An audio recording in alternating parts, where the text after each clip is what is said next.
तो अपन कहेंगे what is the distance between the two adjacent layer.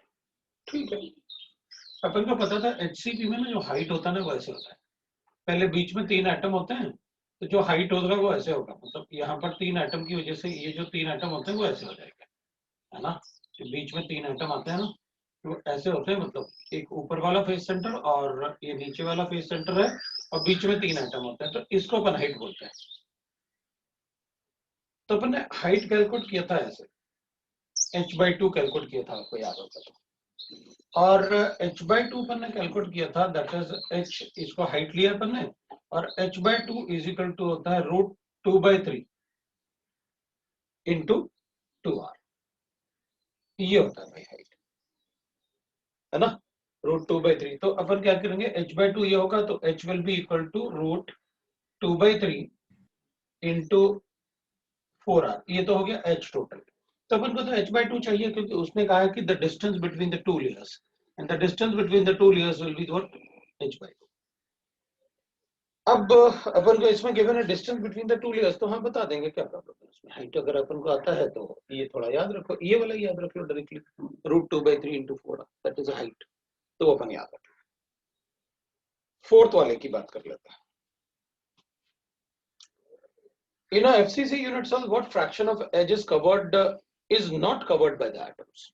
ठीक है भाई, भाई मुझे पता है FCC यूनिट सेल में क्या होता है। FCC यूनिट सेल का मतलब होता है कि यहाँ पर और यहाँ पर कॉर्नर में एटम होते हैं और बीच में ऑक्टाहेड्रल बॉन्ड होता है।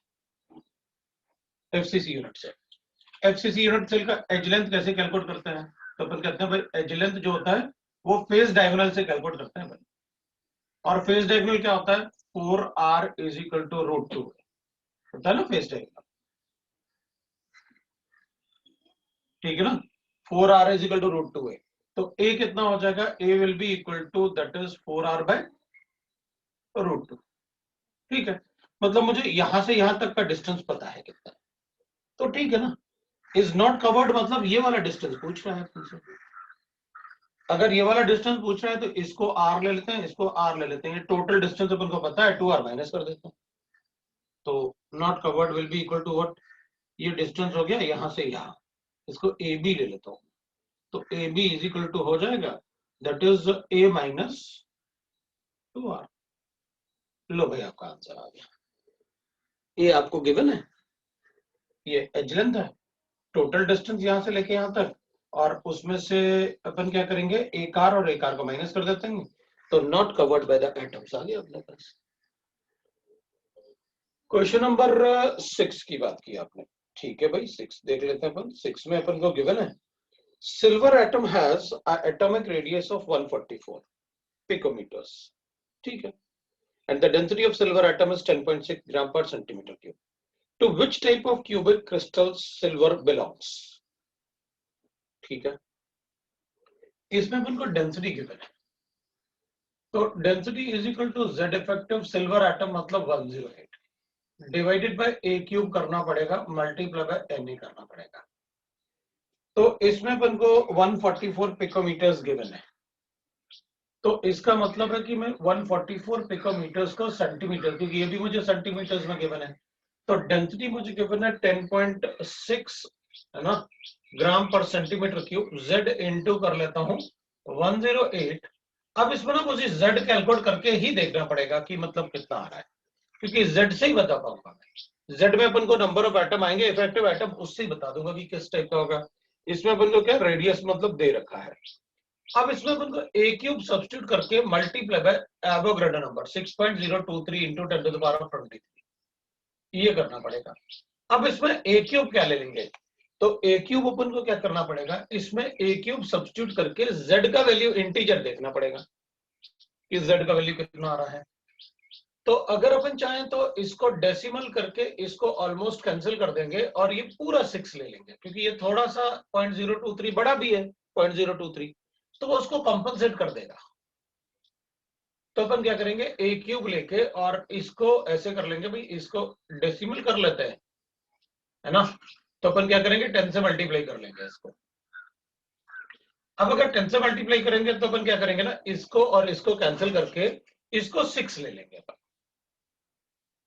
है ना। तो उससे अपन को अब अपन को बस बचेगा क्या, ये कैंसिल कर दिया मैंने, और इसको एक ये भी कैंसिल कर सकते हैं अपन वैसे। तो अपन क्या करेंगे, अपने पास z इज इक्वल टू आ जाएगा, दैट विल बी 6.023 इंटू 10 की, अब इसको भी 6 ले लेते हैं क्योंकि मैंने कहा था ना कि थोड़ा और इससे कंपनसेट हो जाएगा, मल्टीप्लाई बाय 10 की पावर 23 डिवाइडेड बाय अपने पास क्या आया, that is z equal to आया, तो मल्टीप्लाई बाय a क्यूब और डिवाइड बाय अपन 10 कर लेते हैं। अब अपन a क्यूब को सब्स्टिट्यूट करते हैं, तो ये आ जाएगा अपने पास 6 इंटू 10 की पावर 22 और a क्यूब को सब्स्टिट्यूट करते हैं और a क्यूब अपन को गिवन है 144, सो 144 इंटू 10 की पावर पिकोमीटर्स है तो -10 इसका क्यूब लेना पड़ेगा, राइट ना। तो z का वैल्यू अपने पास आ जाएगा। अब अपने पास कितना आ रहा है, ये आ जाएगा अपने पास, दैट इज a क्यूब ना।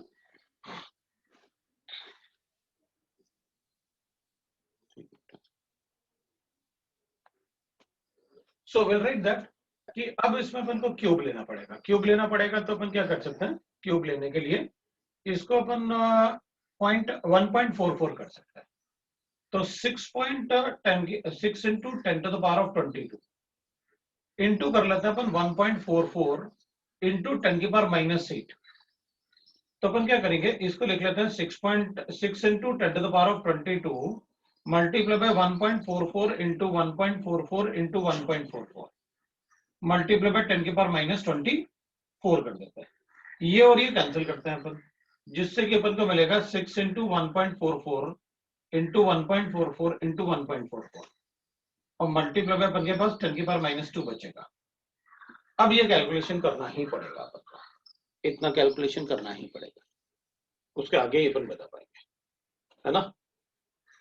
तो 1.44 को मतलब मल्टीप्लाई करके अपन को चेक करना ही पड़ेगा और जो इंटीजर आएगा उससे आंसर बता देंगे कि भाई क्या आंसर होना चाहिए। तो 1.44 मतलब 1.5 1.5 1.5, तो 1.5 इंटू 1.5 3.5 3.5 इंटू 1.5, तो 3 नहीं 1.5 इंटू 1.5 तो 25, तो 1.5 इंटू उसको भी 1.5 से मल्टीप्लाई करूंगा तो 1.5 के आसपास 2.54 2.25 2.25 इंटू 1.5 मतलब 2 से तो ज्यादा ही आ रहा है, ठीक है, 2 से तो ज्यादा ही आ रहा है। उसके बाद अपन 1.5 और 2.25 का, सो 2.25 का 1.5 टाइम्स ना, तो इट विल बी 2.25 और उसमें 1.25 और ऐड कर दो तो 4.5 इंटू 6 24 और ठीक है, बड़े क्लोज आ रहे हैं लेकिन आंसर इसमें तो बहुत क्लोज आ रहे थे, मतलब z कैलकुलेट करके ही बता सकते हैं, है ना। इसमें अगर सब्स्टिट्यूट करेंगे a का वैल्यू तो ये इंटीजर आ रहा है क्या, क्योंकि 4.5 आ रहा है मेरा आंसर, 4.5 में अगर मल्टीप्लाई करूंगा तो इसमें इंटीजर नहीं आ रहा है। अब अगर इंटीजर नहीं आ रहा है तो दूसरा चेक करना पड़ेगा, एटॉमिक रेडियस अपन को ना 3 बार चेक करने पड़ेंगे इंटीजर टाइप। अब एक बार ए चेक करो, अब तो ये आर गिवन है अपन को, रेडियस एजिलन थोड़ी गिवन था अपन को, तो आर गिवन है, तो एक बार अपन को क्या करना पड़ेगा 2r क्यूब, और एक बार करना पड़ेगा अपन को 6 इंटू 10 की power 22 multiply by equal to हो जाएगा √2/4r, और एक बार करना पड़ेगा अपन को z इक्वल टू 6.023 इंटू 10 की पावर 22 है ना, सो 6 into 22 into multiply by √3/4r, इसका क्यूब, ये 3 करने पड़ेंगे भाई, उसके बगैर ये क्वेश्चन सॉल्व नहीं होगा, क्योंकि जब इन तीनों में से r वैल्यू अपन को गिवन है, अब r का वैल्यू सब्स्टिट्यूट करके जिसमें अपन को आंसर इंटीजर आएगा, अगर 1 आया तो ए आंसर होगा, 2 आया तो बी आंसर होगा, और अगर 4 आया तो एफसीसी होगा, और 6 आया तो एचसीपी होगा। इसके अलावा कोई नहीं है। हाँ, अपन मतलब उसको √2 मतलब 1.414 ना, √2 इज 1.414, तो अप्रोक्सीमेटली करेंगे तो आंसर प्रॉब्लम ये है ना, आंसर प्रॉब्लम ये है कि यार मतलब बड़े क्लोज गिवन है, क्योंकि अपना आंसर ये है, 1 है, 2 है, 4 है और 6 है। अगर अपन अप्रोक्स करते हैं ना तो इन दोनों में बहुत प्रॉब्लम जा रहा है, अप्रोक्स करने से वो इधर से इधर चेंज होने में बिल्कुल टाइम नहीं लगेगा, है ना, तो वो तो नहीं आएगा। ये वाला तो खत्म हो गया था, क्योंकि ये तो अपन ने चेक किया नहीं आ रहा था। और इसको और इसको दोनों ही चेक करने पड़ेंगे। वैसे पता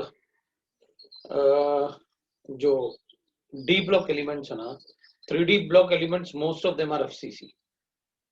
डी ब्लॉक एलिमेंट आप एनसीईआरटी में चेक करोगे ना, तो अपन को डी ब्लॉक में गिवन है most of them are FCC, तो आपको ये कैलकुलेट करना ही होगा।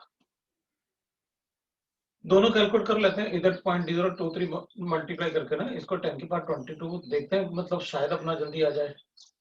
और √2 डिवाइडेड √3 डिवाइडेड बाय 4 आर, हमको 4 into 1.414 to the power of 3। एक ये सॉल्व करना पड़ेगा, एक ये सॉल्व करना पड़ेगा, और एक हो जाएगा √2 डिवाइडेड बाय 4 आर, मतलब 4 इंटू 1.414।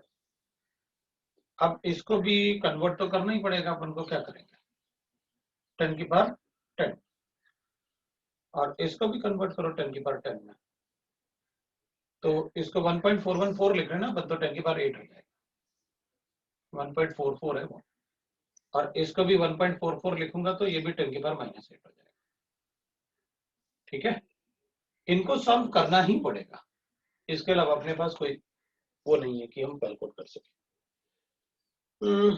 √2 और इसको 1.414 है, 1.44 है, 1.44 है, 1.414 देते ना, तो अपना ये आंसर बड़ी जल्दी आता है, और तो कैलकुलेशन में अपन बड़ी जल्दी कर लेते हैं। इसको कैंसिल करता, फिर मेरा आंसर बड़ी जल्दी आ जाता, फिर मेरा आंसर बड़ी जल्दी आ जाता है ना। चलो देख लो, वैसे most of the transition elements जो है ना, वो या तो एचसीपी होते हैं या फिर मतलब एफसीसी होता है।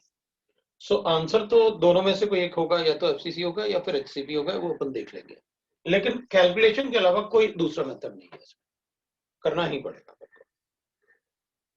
ठीक है ना, तो कैलकुलेटर अलाउड तो नहीं है, लेकिन फिर भी अपन को, क्योंकि ये बड़े पास पास हो गए ना, इसलिए अपन को करना ही पड़ेगा, और कोई मेथड नहीं है इसमें, करना ही पड़ेगा, कोई फर्क नहीं, अपन वो नहीं कर सकते। तो ठीक है, इसमें अपन मैं तो सर्कल करके छोड़ देता कि भाई आगे कभी मतलब टाइम होगा तब देखूंगा इस क्वेश्चन को, है ना, बट कैलकुलेशन करना पड़ेगा तो बैठ, और वैसे पेपर पेन मिलता है, कर सकते हैं कैलकुलेशन फटाफट। The density of pure substance A, next 7th वाला देख रहा हूँ। The density of a pure substance A whose atom packed in closed pack arrangement is 10 mass, तो मुझे density of A given 1 gram per centimetre cubic closed pack, मतलब FCC arrangement है। If B atoms occupy tetrahedral void, अगर B atom tetrahedral void को occupy करते हैं, ठीक है, बी एटम मेरे पास है जो कि टेट्राहेड्रल वॉइड में है, and if all the tetrahedral void and of all the tetrahedral voids are occupied by b atoms, ठीक है, तो अपन कहेंगे इसमें all are occupied by b atoms, तो 8 b atoms हो गए। what is the resultant density of solid in gram per cc, ठीक है, चलेगा, तो डेंसिटी इज इक्वल टू होता है, that is the mass upon volume ना, तो अपन लिखेंगे z इफेक्टिव मतलब za इनटू एटॉमिक वेट।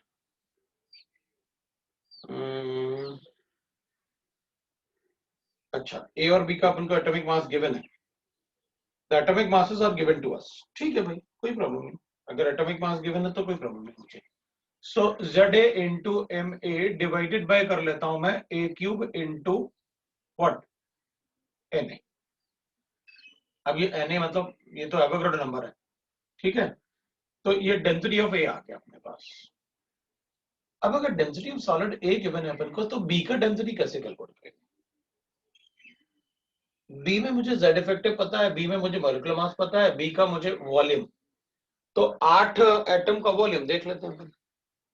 8 का वॉल्यूम कितना होगा, और एवोगाड्रो नंबर, एक का वॉल्यूम तो अपन को पता है 4/3 पाई आर क्यूब, कोई और इजी मेथड नहीं हो सकता, ये तो अपन को गिवन है क्योंकि, और एजलिन तो क्यूब का ही होगा ना, उसकी डेंसिटी बढ़ गई, तो डेंसिटी बढ़ गया तो मास बढ़ गया ना उसका,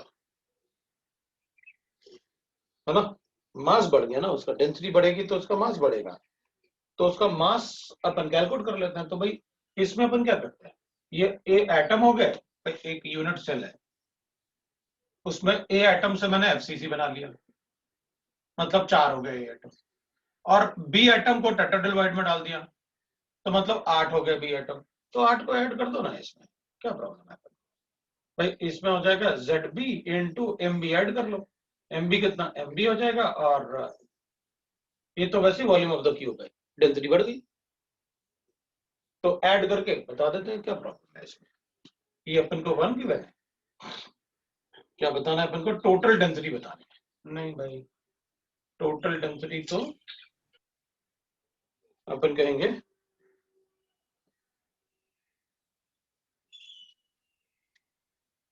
पहले मुझे A की गिवन थी,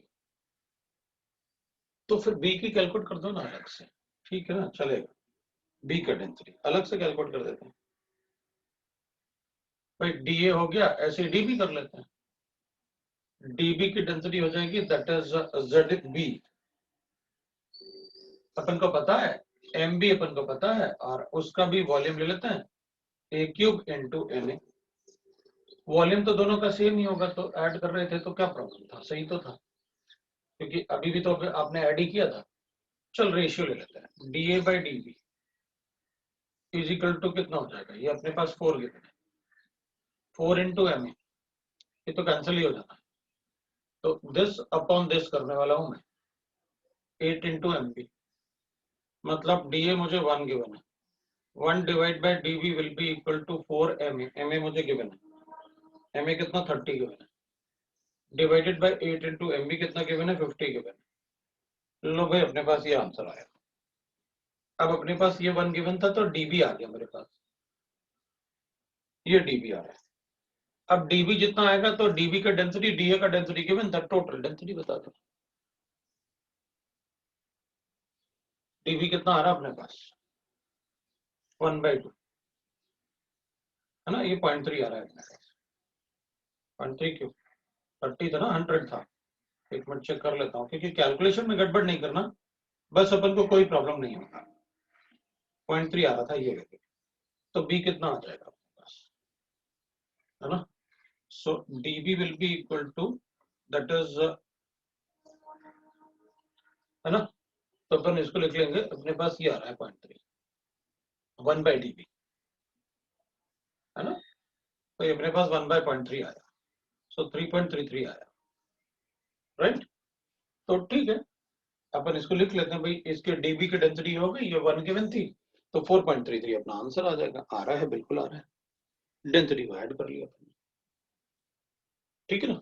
वैसे अपन अब पहले भी अपन जो कैलकुलेट कर रहे थे वो टोटल डेंसिटी आ जाता अपन को, कोई प्रॉब्लम नहीं था, मतलब इसका यूज ही नहीं था फिर अपने लिए, उसमें ऐड करना पड़ता, DA प्लस DB अपन दोनों ऐड कर रहे थे, तो इसमें DA प्लस DB मतलब फिर अपन DA नहीं लिखने था अपन को, सीधा डेंसिटी लिख देते हैं आप, डेंसिटी टोटल डेंसिटी कितनी आ रही है, क्योंकि दोनों को ऐड करते हैं अपन, वॉल्यूम से डिवाइड कर लेते हैं, लेकिन फिर उसमें वॉल्यूम अपन को चाहिए होता है, और वॉल्यूम अपन को गिवन नहीं था, तो अपन फंस जाते, अपन वॉल्यूम कैंसिल ही कर लिया उसको, ठीक है, थोड़ा सा अपन को सोचना पड़ेगा तो आंसर अपना आ जाएगा। क्वेश्चन नंबर 8 की बात करते हैं। In a hypothetical solid C atoms are found to form cubical closed pack FCC, A atom occupies all the tetrahedral voids and B atom occupies all the octahedral void. There is no distortion in CCP lattice. Fraction of body diagonal not covered by the atoms is, ठीक है ना? तो अपन को एक बात तो पता ही है भाई, एक बॉडी डायगोनल जो होता है वो ऐसे बना लेते हैं अपन, A to B, ये बॉडी डायगोनल है। अपन क्या कहेंगे, इधर ना एक टेट्राहेड्रल वॉइड होता है, इधर एक टेट्राहेड्रल वॉइड होता है और बीच में ऑक्टाहेड्रल वॉइड होता है। बॉडी डायगोनल अपन को पता आता है √3a is equal to 4r होता है, मतलब मुझे बड़े एटम का रेडियस पता है। अब बॉडी डायगोनल में कितना होगा अपने पास, √3a हो गया body diagonal and that is equal to 4r, right. अब अपन क्या करेंगे, उसने कहा है अपन से कि what is the fraction of in hypothetical atom C और फॉर्म टू फॉर्म, तो अपन इसे ना रेडियस ऑफ C मान लेते हैं, ठीक है। A atom occupies tetrahedral void, ठीक है भाई, इधर A एटम मतलब RA इज इक्वल टू अपन को पता है 0.225 और RB atom occupies octahedral void, तो RO लिख लो आप, RB आपको पता है 0.414, हो गया ना। तो आपको इसका अब अपन को ऐसे बना लेते हैं, है? देख भाई, ये अपने पास था C एटम, ये अपने पास था C एटम, तो इधर से लेके इधर तक बनाना है अपन को। तो इसमें प्रेजेंट है टेट्राहेड्रल वॉइड, इस तरफ प्रेजेंट होगा टेट्राहेड्रल वॉइड, बीच में प्रेजेंट होगा ऑक्टाहेड्रल वॉइड। तो अपन क्या करते हैं, RC और A एटम कितना हो गया, तो ये हो जाएगा A एटम ना, that is twice of RA, और इधर भी ट्वाइस ऑफ RA, और इधर हो जाएगा ट्वाइस ऑफ RB, और इधर भी RC। तो ये टोटल डिस्टेंस कैलकुलेट कर लेते हैं, और टोटल डिस्टेंस कितना आ जाएगा अपने पास, 2 RC है, डायगोनल होगा ना जो बॉडी डायगोनल है ना, that will be equal twice of RC plus twice of RB and 4 times of, क्योंकि 2 टेट्राहेड्रल वॉइड होंगे ना, तो 4 टाइम्स ऑफ RA। लो भाई, हो गया अपने पास। अपन को ये पता, इन सबको RC के फॉर्म में लिख लेता हूं मैं, और ये 4 RC है, इन सबको RC के फॉर्म में लिख सकता हूं मैं। कैसे, अपन को पता है ये वैल्यू कितनी होती है, अपन को पता है ये वैल्यू कितनी होती है, ये वैल्यू मुझे पता है, तो ये RC अपन को डायगोनल मिल जाएगा। और ये 4 अपन ने इसको ना क्या कैलकुलेट किया था, FC था ना, इस बॉडी डायगोनल। अब अपने पास एक इक्वेशन ये है, एक इक्वेशन ये बन गया है डायगोनल, ये भी डायगोनल है, ये भी डायगोनल है, एक इक्वेशन ये बन गया मेरे पास है, that is twice of RC plus twice of RB है, बी वाला ये है, ठीक है, प्लस ट्वाइस ऑफ ये टेट्राहेड्रल वॉइड है, 4 टाइम्स है,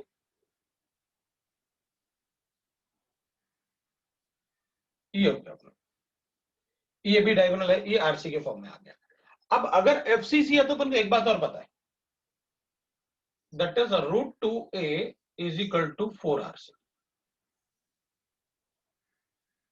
ये बॉडी डायगोनल था, ये फेस डायगोनल था,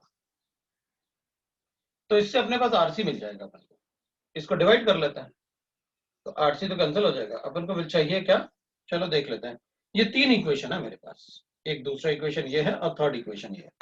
अब इन इक्वेशन से अपन को ये कैलकुलेट करना है कि the body diagonal not covered bye atoms, ठीक है भाई, तो ये नॉट कवर्ड बाय एटम्स, ये तो टोटल डिस्टेंस हो गया अपने पास, ये टोटल डिस्टेंस है 4 RC। तो अपन को ना RC पता चल जाएगा, अगर RC पता चल गया तो फिर अपना काम बन गया, क्योंकि इधर से अपन को मिल जाएगा ना 4 RC, 4 RC है तो इससे RC मिल जाएगा अपन को इन दोनों इक्वेशन से।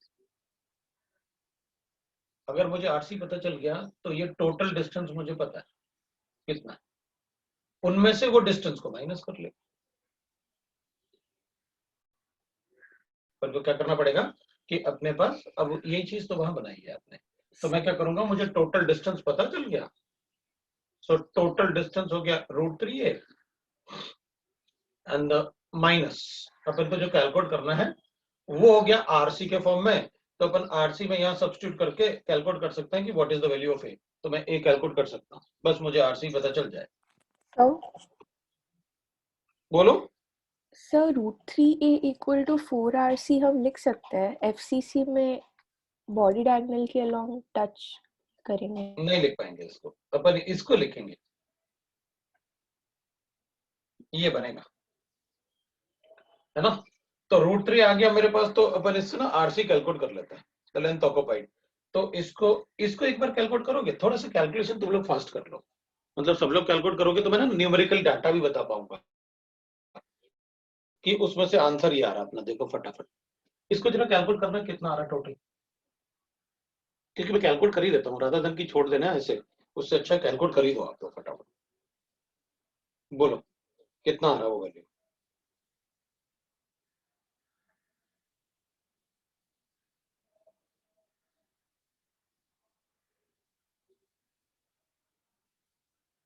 2RC plus 1.728.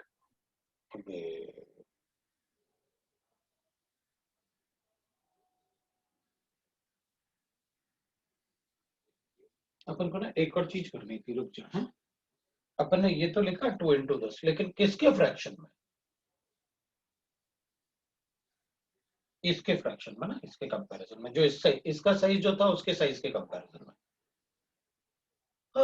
+4 इंटू, अपन ने ये मल्टीप्लाई तो किया लेकिन आरसी लिखना भूल गए।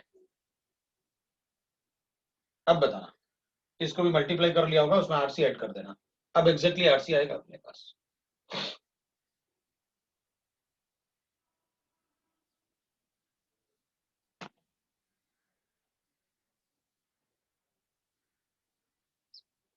कितना आ रहा जरा बता देना, क्योंकि अपन ने क्या किया समझ में आया ना। मतलब जो बड़े साइज का एटम होगा उसके कितने साइज का एटम इसमें टेट्राहेड्रल वॉइड में होगा, और ये कितने साइज का एटम होगा ऑक्टाहेड्रल वॉइड। कितना आ गया?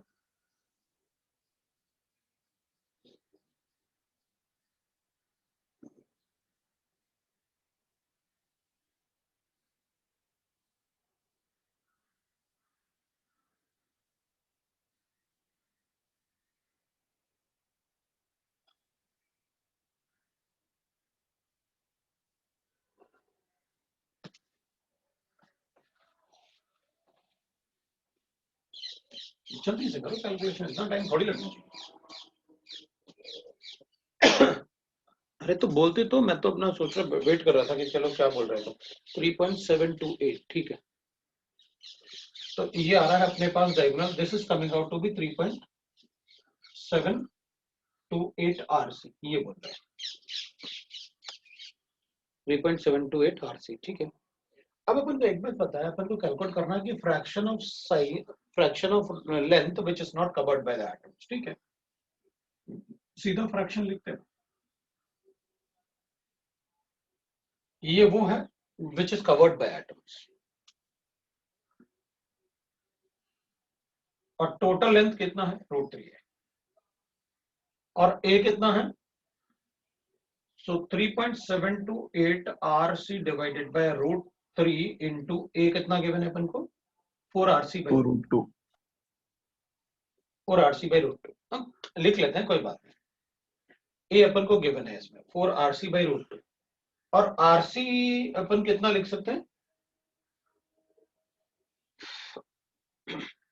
ये अपने पास आ जाएगा, तो आरसी अपन क्या लिख सकते हैं? तो आरसी की जरूरत ही नहीं है अपन को, क्योंकि हमें तो फ्रैक्शन निकालना था, तो कैंसिल हो गया। सो 3.728 डिवाइडेड बाय √3 इंटू 4/√2, ये आ गया अपने पास the fraction which is covered by the atoms. 1 से माइनस करके बता देख लो जरा, क्योंकि this is the diagonal which is covered by the atoms, और टोटल कितना था? √3 है, तो अपन ने डिवाइड करके कर लिया। अब बताओ, अब आपका आंसर आना चाहिए, जितना आएगा उसको 1 से माइनस करके मेरा आंसर बताओ।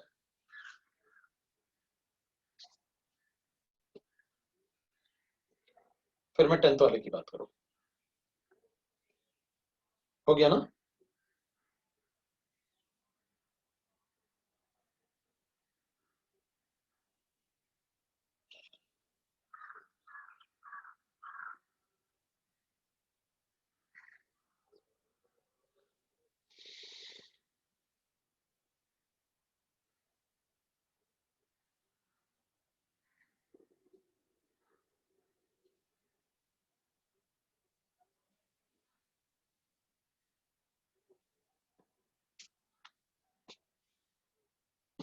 आ गया?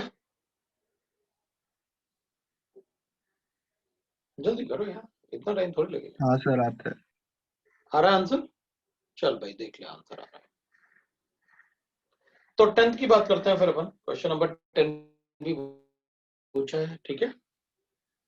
A certain sample of cuprous sulfide is found to have a composition of copper 1.95 and sulfur 1 because of the incorporation of copper 2 plus and copper plus 1 in the crystal. The ratio of copper ions, copper plus 2 and copper ions, ठीक है। तो अपन क्या करेंगे, ये तो बड़ा easy है। Copper 1.95 है, सल्फर 1 है, तो इसमें अज्यूम कर लेते हैं कि कॉपर प्लस 1 वाले अगर x है तो कॉपर प्लस 2 वाले 1.95 माइनस x हो गए मोल्स। तो टोटल मोल्स, अब चार्ज को बैलेंस कर देते हैं, conservation of charge. So plus 1 वाला चार्ज x है और प्लस 2 वाला चार्ज कितना है, 1.95 माइनस x मोल्स है, और टोटल चार्ज होना चाहिए 2, तो x कैलकुलेट कर ले। अगर x आ गया तो फिर रेशियो बता दो। सो x प्लस इसका आप लिखो 1.95 का मतलब कितना हो गया, 3.9 ना, 3.9 माइनस ये आ जाएगा अपने पास 2x इज इक्वल टू 2। तो ठीक है, इधर x इज इक्वल टू अपने पास उधर लेके जाते हैं। सो कितना आएगा अपने पास, दिस इज राइट ना, x will be equal to minus x will be equal to 2 minus कितना आया 1.2 माइनस 3.9 ना, माइनस से तो कैंसिल करते हैं तो x इज इक्वल टू 1.9 आया। अभी 1.9 आया तो therefore I can write that कि भाई कॉपर आयन क्या बताना है अपन को, copper plus 2 divided by copper, copper बताना है अपन को। लो भाई आ गया तो अपने पास कॉपर प्लस 1, तो कॉपर प्लस 2 तो ये 1.9 माइनस करूंगा तो 0.05 आएगा, और डिवाइड बाय करूंगा कॉपर प्लस 1 कितना है, तो परसेंटेज कैलकुलेट कर लेते हैं भाई कॉपर प्लस 1 कितना आ रहा है 1.9, ये रहा अपने पास आंसर, ठीक है। क्वेश्चन नंबर 10 के बाद 12 पूछा है, मैं 12 क्वेश्चन भी देख लेता हूँ। NaCl is doped with 10 to the power of minus 3 mole percent. What is the number of cationic vacancies? ठीक है, ये तो ओरल क्वेश्चन है भाई, अपन को सिर्फ चेक करना था कि जितने सोडियम आयन होंगे NaCl में, अपन को अच्छे से पता है, ठीक है ना, NaCl में जितने सोडियम आयन होंगे तो SrCl2 को डोप करना है तो Sr पे +2 है, Cl2 ना, Cl पे -1 है, तो मुझे एक Sr को पुट करने के लिए 2 सोडियम हटाने पड़ेंगे। अगर 2 सोडियम हटाने पड़ेंगे तो फिर जब अपन डोप करेंगे तो एक जगह तो Sr+2 आ जाएगा और एक जगह क्या हो जाएगा, एम्प्टी स्पेस रहेगा। मतलब जितने SrCl2 आएंगे भाई Cl भी रिप्लेस होगा इसके साथ, लेकिन Cl की जगह तो 2 Cl है तो वापस आ जाएंगे जब डोप करेंगे तो लेकिन कैटायन की जगह 2 कैटायन थोड़ी आएंगे, तो जितने Sr होंगे उतने ही होल्स बनेंगे। उसने पूछा है कि जब हम NaCl को 10 की पावर -3%, मतलब 10 की पावर -3% मतलब इतना SrCl2 डोप करेंगे, तो भाई जितना SrCl2 डोप करोगे ना मोल्स, उतने ही होल्स जनरेट होंगे। तो ठीक है, अपन चेक कर लेते हैं भाई, what is the number of cation vacancies पूछा उसने, तो ठीक है भाई, नंबर ऑफ कैटायन वैकेंसीज अपन बता देते हैं, ये कितना है, जितने मोल्स इसके होंगे और उसको नंबर में कन्वर्ट करने के लिए अपन क्या करेंगे, उतने ही मोल्स हो जाएंगे, होल्स हो जाएंगे। तो कितने मोल्स होल्स हो गए, 10 की पावर -5, तो नंबर कितना हो गया, तो अपन को पता है कैसे कैलकुलेट करते हैं, मल्टीप्लाई बाय Na कर दो, अपना आंसर आ जाएगा है ना। अब इसमें अगर मान लो एल्यूमिनियम होता तो अपन को पता है कोई बात नहीं, एल्यूमिनियम होता तो एक जगह कैटायन 3 सोडियम निकालने पड़ते एक एल्यूमिनियम के लिए, तो जितने आप एल्यूमिनियम क्लोराइड ऐड करते तो एक जगह तो एल्यूमिनियम आता, उसके डबल मोल्स क्या हो जाता, होल्स जनरेट हो जाते, तो अपन वैसे कैलकुलेट कर लेते। क्वेश्चन नंबर 13 भी है, diamond have a structure of zinc sulphide, बिल्कुल डायमंड का स्ट्रक्चर भी अपने क्लास में पढ़ा हुआ है। डायमंड में बस ये होता है कि FCC स्ट्रक्चर होता है और कार्बन से बनाते हैं, और सो ये 4 होंगे और 4 carbon atom alternate tetrahedral voids are occupied by the carbon atom. So Z effective is 8. Diamond structure can be considered as a zinc sulfide. होता ही वैसे है. In which the zinc ion and the alternate tetrahedral void and sulfide ion makes the cubic close packing. ठीक है, is replaced by 1 carbon atom. ठीक है. If CC bond length in the diamond is this, calculate the H length. ठीक है. तो अभी क्या होगा ना, अगर डायमंड में मुझे पता है टेट्राहेड्रल वॉइड में रखा हुआ है एटम, तो मुझे क्या कैलकुलेट करके बताना है, एज लेंथ. तो अपन पता क्या करेंगे, इसमें closest distance between the two atoms मुझे पता है, क्योंकि क्या होगा ना, मैं कॉर्नर वाले एटम और टेट्राहेड्रल वॉइड वाले एटम वो आपस में टच करते हैं, है ना. कॉर्नर वाला एटम और टेट्राहेड्रल वॉइड वाला एटम आपस में टच करता है, और जो अपन ने पढ़ा हुआ है उसके हिसाब से जो √3a होगा, that is the body diagram, और उसका हाफ करोगे तो सेंटर तक का डिस्टेंस होता है, और अगर √3a का 1/4 लोगे तो आप, this will be the distance between the, ये distance between corner and centre of unit cell होता है ना. और ये distance between corner and tetrahedral void, corner and tetrahedral void होता है, एंड टेट्रा. तो ये ले लेते हैं अपन, इसमें ना अपन को ये बताना है, और ये डिस्टेंस मुझे गिवन है, कॉर्नर से लेके सेंटर तक टेट्राहेड्रल वॉइड का सेंटर कितना 2r है, √3a/4 is equal to 2r. Calculate कर लो. कार्बन का रेडियस गिवन है अपन को, कोवेलेंट बॉन्ड लेंथ गिवन है, मतलब अपन को सीधा 2r गिवन है. The covalent bond length is given to us, मतलब 2r कितना 1.5 है. So √3a/4 is equal to 1.5. ये आपका आंसर है. एक कैलकुलेट करके बता. कोई डाउट है तो बोलो. 14th वाले में अपन को गिवन है द N2 गैस,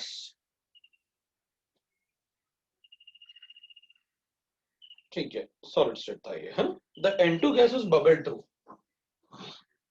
इसमें मैंने डायग्राम नहीं बनाए अपन ने, लेकिन अज्यूमिंग कि मतलब सॉलिड स्टेट में सारे डायग्राम्स अपन ने जितना सीखा हुआ है, वीडियो लेक्चर्स वगैरह भी देखे हुए हैं, काफी कुछ देखने के बाद अपन को मतलब डायग्राम की बहुत ज्यादा जरूरत नहीं पड़ी.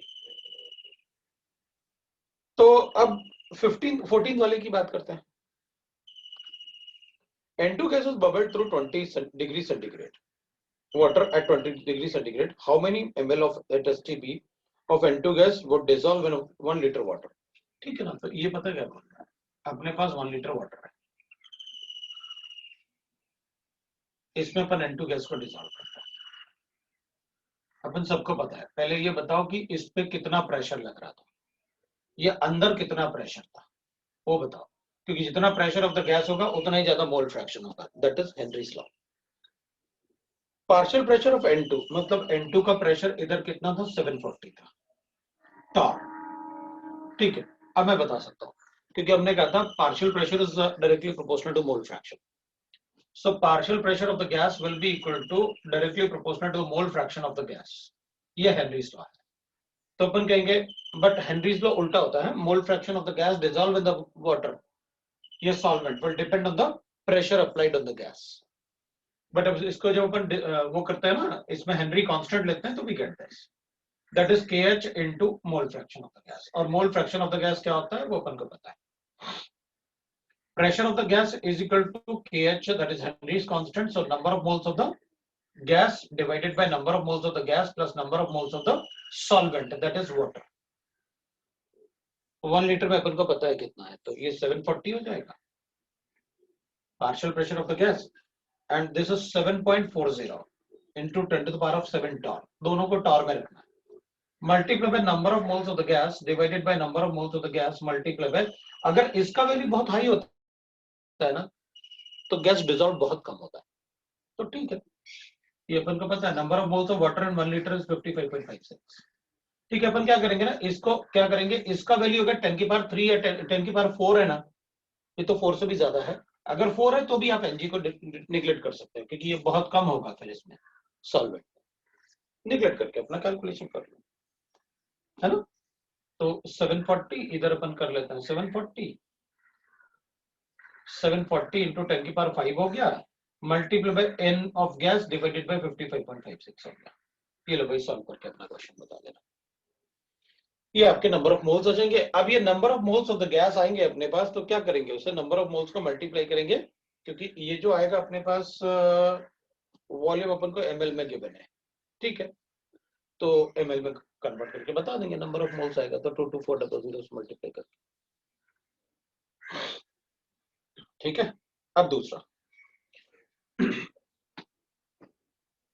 क्वेश्चन है अपने पास, question number 15। The dry gas is passed successively through the solution of 5 gram of solute in 180 gram of water, ठीक है, and then through the pure water, ठीक है ना। तो अपन ने पढ़ा था ना, ओस्टवाल्ड लॉ है ना ये, तो भाई यहाँ पर सोल्यूशन है, यहाँ पर प्योर वाटर है, यहाँ पर सोल्यूशन है, यहाँ पर प्योर वाटर है, यहाँ अपन ने ड्राई गैस पास किया, फिर यहाँ से सोल्यूशन इसमें, और फिर इससे अपन ने डिहाइड्रेटिंग एजेंट्स में pass through the water, the loss in weight in the solution was, मतलब इसका pressure of solution directly proportional to loss in weight of solution was, और इसका वेट मुझे 2.55 गिवन। तो अब ये कह रहा है कि the loss in weight is 2.5 grams, whereas the pure solvent, इसमें जो लॉस इन वेट होता है ना, PA0 is directly proportional to 0.04, that is W of solvent, ये सॉल्वेंट हो गया, और ये मुझे 0.054 गिवन है, ठीक है। अपन क्या करेंगे, the molecular weight of the pure solute is, हो जाएगा, अपन क्या करेंगे, PA0 minus PS divided by PS is equal to होता है number of moles of solute divided by number of moles of pure, that is number of moles of solvent, ये लेते हैं अपन सॉल्वेंट। अब क्या करेंगे अपन, तो अपन को पता है भाई, इसको लेते हैं अपन WB upon MB multiply by that is MA upon WI, that will be equal to, अब इसमें एक और चीज अपन तुम्हें याद होगा, अपन क्या करते हैं, वेट ऑफ सॉल्यूट ना,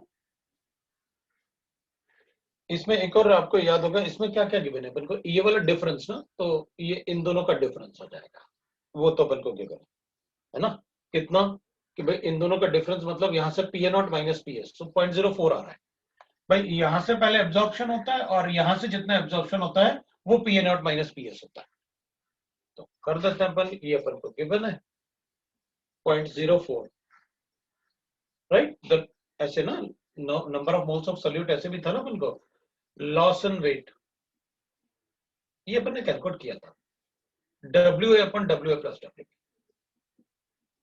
ये कैलकुलेट किया था ओस्टवाल्ड डाइल्यूशन लॉ में, जो मैंने आपको बना के दिखाया था, है ना। तो अपन क्या करेंगे, कैलकुलेट कर देते हैं भाई, अपन को क्या गिवन है, इन दोनों को इक्वेट कर देते हैं, क्योंकि अपन को वेट्स गिवन है, अपन को वेट्स गिवन है, तो वेट गिवन है तो बता देते हैं भाई, वेट गिवन है तो सब्स्टिट्यूट करके, है ना। So total gain in weight की अपन को जरूरत ही नहीं पड़ेगी, तो ये PS लिया अपन ने, PS लिया तो उसको वेट ले लेते हैं, W ऑफ सॉल्यूट ना, सॉल्यूशन, ये सॉल्वेंट हो गया, क्योंकि PS लिया ना अपन ने, तो NB upon NA, relative lowering in vapour pressure लेता तो मैं टोटल ले लेता, क्योंकि रिलेटिव लोअरिंग वेपर प्रेशर में आप PA0 माइनस PS करते हैं और डिवाइडेड बाय PA0 करते हैं, जब ये करते तो मुझे WA अपन WA प्लस, क्योंकि फिर ये टोटल लेना पड़ता मुझे, उसका वेपर प्रेशर कितना होता, फिर ये लेते हैं अगर relative lowering in vapour pressure लेता तो, ठीक है। तो अपन को WB गिवन है, कितना है WB, वेट ऑफ सॉल्यूट कितना ऐड किया था, 5 ग्राम, मॉलिक्यूलर मास कैलकुलेट करना है, वेट ऑफ सॉल्वेंट कितना, वाटर था, तो अपने पास ये आ गया 18 divided by 180 is equal to, अपने पास वेट ऑफ ये गिवन है 0.04, और ये मुझे गिवन है कितना, 2.5, लो भाई अपना आंसर आ गया, ये अपना आंसर हो जाएगा। फिर क्वेश्चन नंबर 18 भी है, तो 18 में अपन को गिवन है, So, बोलो, loss in weight pure solvent में मतलब बाद में पास कर रहे हैं तो फिर PA0 माइनस PS होगा ना? तो उसने गिवन है ना ये, 2 PA0 माइनस PS होगा ना? हाँ तो वही तो लिया अपन ने 0.04। अच्छा हाँ ठीक है इसलिए तो इक्वेट करके पूरा इक्वेशन लिखा था ना, हाँ इसलिए मैंने पूरा इक्वेशन बताया कि, और इसलिए फिर मैंने relative lowering in vapour pressure भी बताया कि उसमें गड़बड़ नहीं करना। ठीक है, post hold now question number 18 की बात करते हैं ना। 18 में अपने पास है, select the incorrect statement of a dilute solution containing non-volatile solute। ठीक है, entropy of the solution greater than entropy of the pure solvent. तो अपन कहेंगे ठीक है भाई, हमें फर्क नहीं पड़ता, अपन तो ऐसे कहेंगे entropy of the solution greater than entropy of the pure solvent. क्या बताना है? इनकरेक्ट बताना है अपन को। ये तो सही है, मिक्सचर की हमेशा एंट्रोपी पॉजिटिव होती है। Entropy of solvent vapours greater than entropy of the solution vapours, that's correct, क्योंकि वेपर्स ज्यादा वेपराइज होता है, सॉल्यूशन कम वेपराइज होता है, तभी तो बॉइलिंग पॉइंट ज्यादा होता है इसका। Delta H of vaporisation of this solution is equal to delta H of vaporization of pure solvent। Delta H में कोई फर्क नहीं पड़ता, डेल्टा H of vaporization वही रहता है। तो एंथैल्पी ऑफ वेपराइजेशन है, तो किसी भी सॉल्वेंट का होगा, सोल्यूट का थोड़ी होगा, वो वही रहता है, कांस्टेंट रहता है। तो delta H of vaporization of delta S of vaporization of solution and delta S of vaporization of pure solvent, ये चेंज हो जाएगा। तो अपन इसको ऐसे लिख सकते हैं, डेल्टा एच ऑफ वेपराइजेशन, क्योंकि डेल्टा एच तो चेंज नहीं होता, तो डेल्टा एच ऑफ वेपराइजेशन तो वही रहेगा। तो अपन कहेंगे देख भाई, अगर सोल्यूशन है तो ये, क्योंकि ये तो कांस्टेंट रहता है, अगर सोल्यूशन है तो ये वैल्यू ज्यादा होगी, तो ये कम होगा। और प्योर सॉल्वेंट है तो ये वैल्यू क्या होगी? नहीं, अपन उल्टा पहले दोनों लिख लेता हूं, क्योंकि दोनों को लिखूंगा तो मुझे गड़बड़ ना हो जाए। अपन इसको, वेपराइजेशन तो सेम होता है, और एक बार लिख लेते हैं अपन सॉल्वेंट। ये ना बॉइलिंग पॉइंट है, तो दोनों में से किसका बॉइलिंग पॉइंट ज्यादा होगा? सोल्यूशन का। इसका बॉइलिंग पॉइंट कम होगा। अगर ये कम है तो ये ज्यादा है, ये कम है, क्योंकि ये बॉइलिंग पॉइंट ज्यादा होगा तो ये कम होगा, डेल्टा एच तो कांस्टेंट होता है। तो delta H of vaporisation of solvent is greater than delta H of vaporisation of solution. तो इसमें तो उल्टा लिखना है, तो fourth will be the answer. Sir ऐसा ही लिखा है ना फोर्थ ऑप्शन तो? हाँ, तो delta H of pure solvent ज्यादा है ना, तो आपने भी तो वही बोले, क्योंकि उसका बॉइलिंग पॉइंट कम होता है ना प्योर सॉल्वेंट का, तो फिर डेल्टा एच ज्यादा हुआ, तो फोर्थ ऑप्शन वही लिखे थे।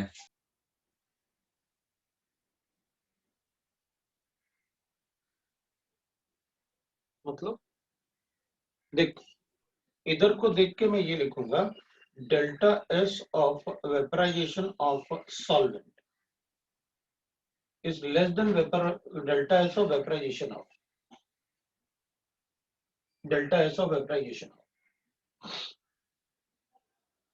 ये वैल्यू बड़ी होगी तो ये वैल्यू छोटा होगा, सोल्यूशन ये वैल्यू बड़ा होगा तो ये वैल्यू क्या हो जाएगा?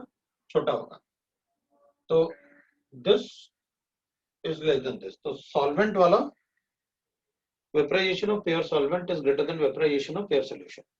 सर तो फिर स्टेटमेंट इनकरेक्ट कैसे हुआ फोर्थ वाला? Delta H of vaporisation of solvent from solution, delta S of vaporization of solvent from the solution,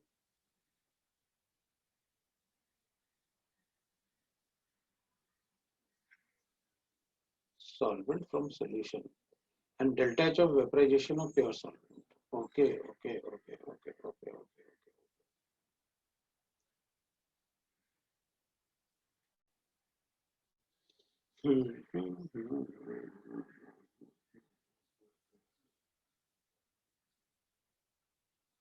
तो इसमें क्या गलत है? अपन सही तो बोल रहे हैं, क्या प्रॉब्लम बताओ?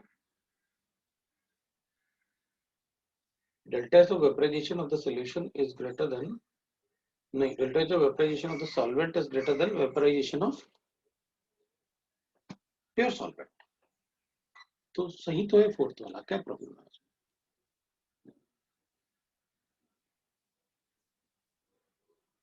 बोलो ना, सही तो है। सर तो फिर चारों ऑप्शन सही हो गए।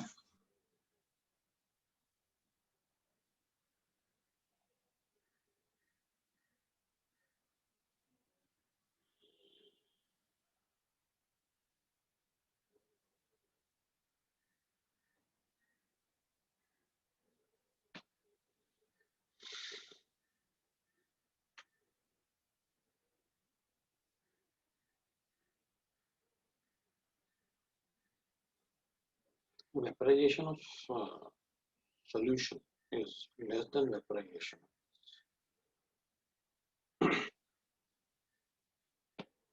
फिर से चेक कर लेते हैं एक बार, और क्या, entropy of solution is greater than entropy of pure solvent.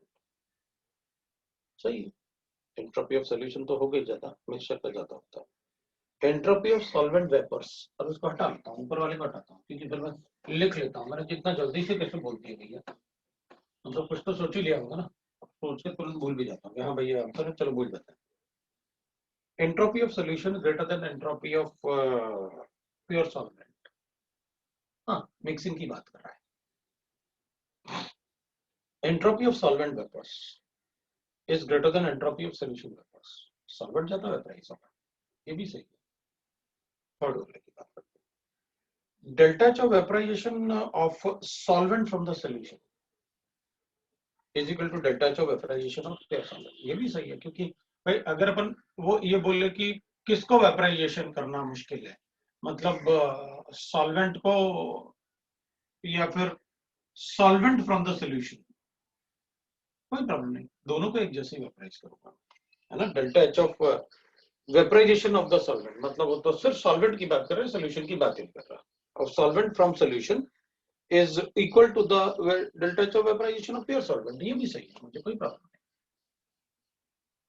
Fourth वाले की बात करते हैं, delta H of vaporisation of solvent from the solution, delta H of vaporisation of solvent from the solution is equal to delta H of vaporization of pure solvent.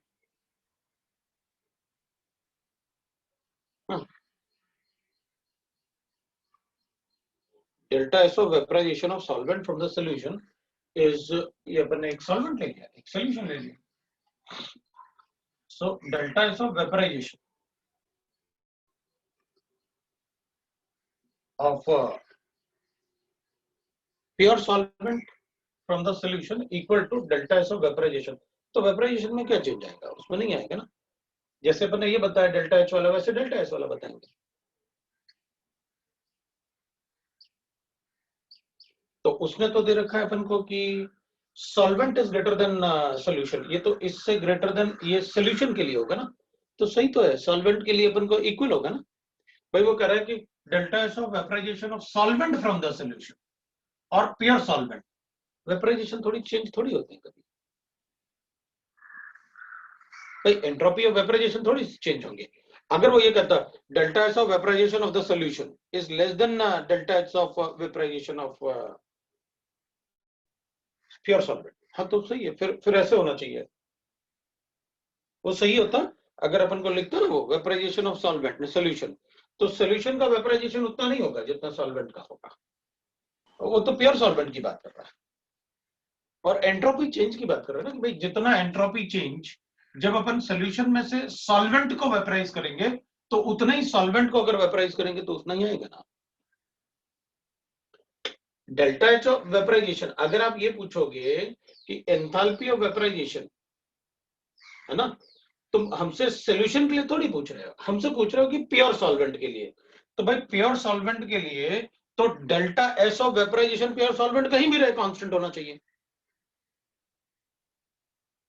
क्योंकि delta S का जो value होगा ना वो ये पर मोल निकालना पड़ेगा। तो एक मोल का जो वेपराइजेशन होगा और एक मोल का जो वेपराइजेशन होगा वो तो सेम ही रहेगा ना दोनों का। Delta S of vaporisation of solvent from the solution is equal to delta S of vaporisation of pure solvent. सही है, कोई प्रॉब्लम नहीं है, क्या प्रॉब्लम है।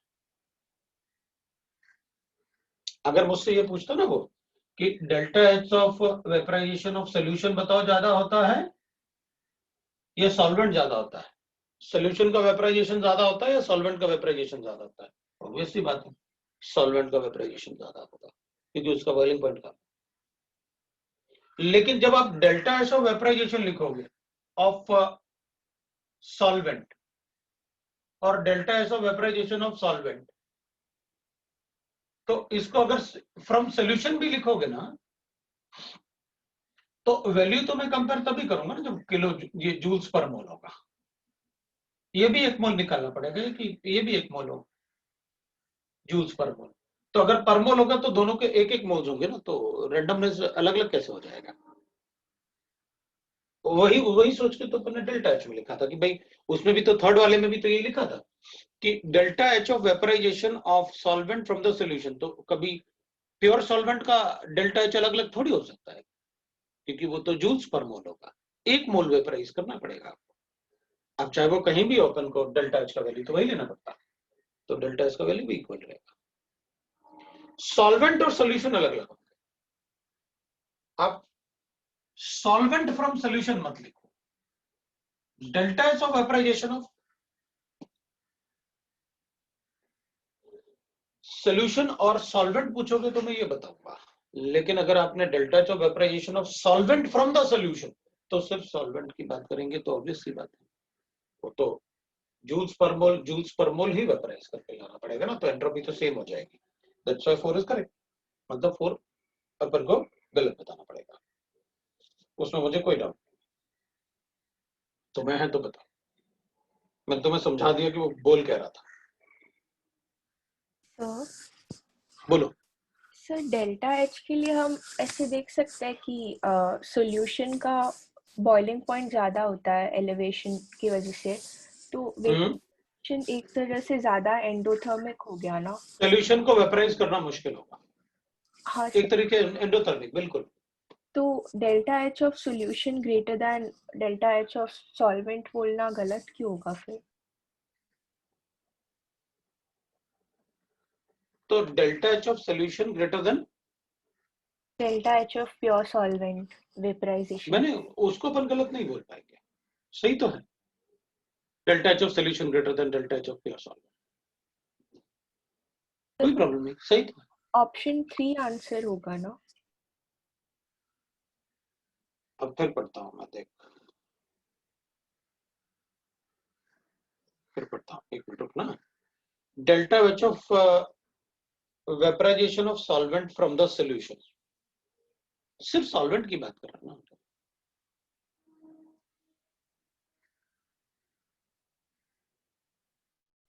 सिर्फ सॉल्वेंट की बात कर रहा हूं ना वो।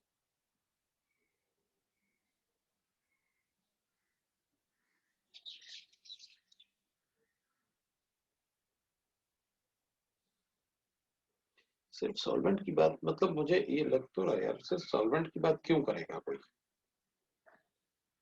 Dilute solution containing non volatile solute, मतलब सारी चीजें सॉल्यूशन के फॉर्म में सोचनी है मुझे।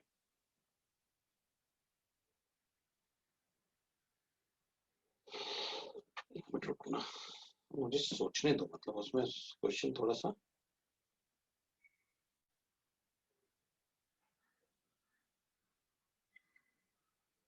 वेपराइजेशन ऑफ प्योर सॉल्वेंट में कभी कोई डाउट नहीं होता, वेपराइजेशन ऑफ प्योर सॉल्वेंट तो उतना ही रहेगा।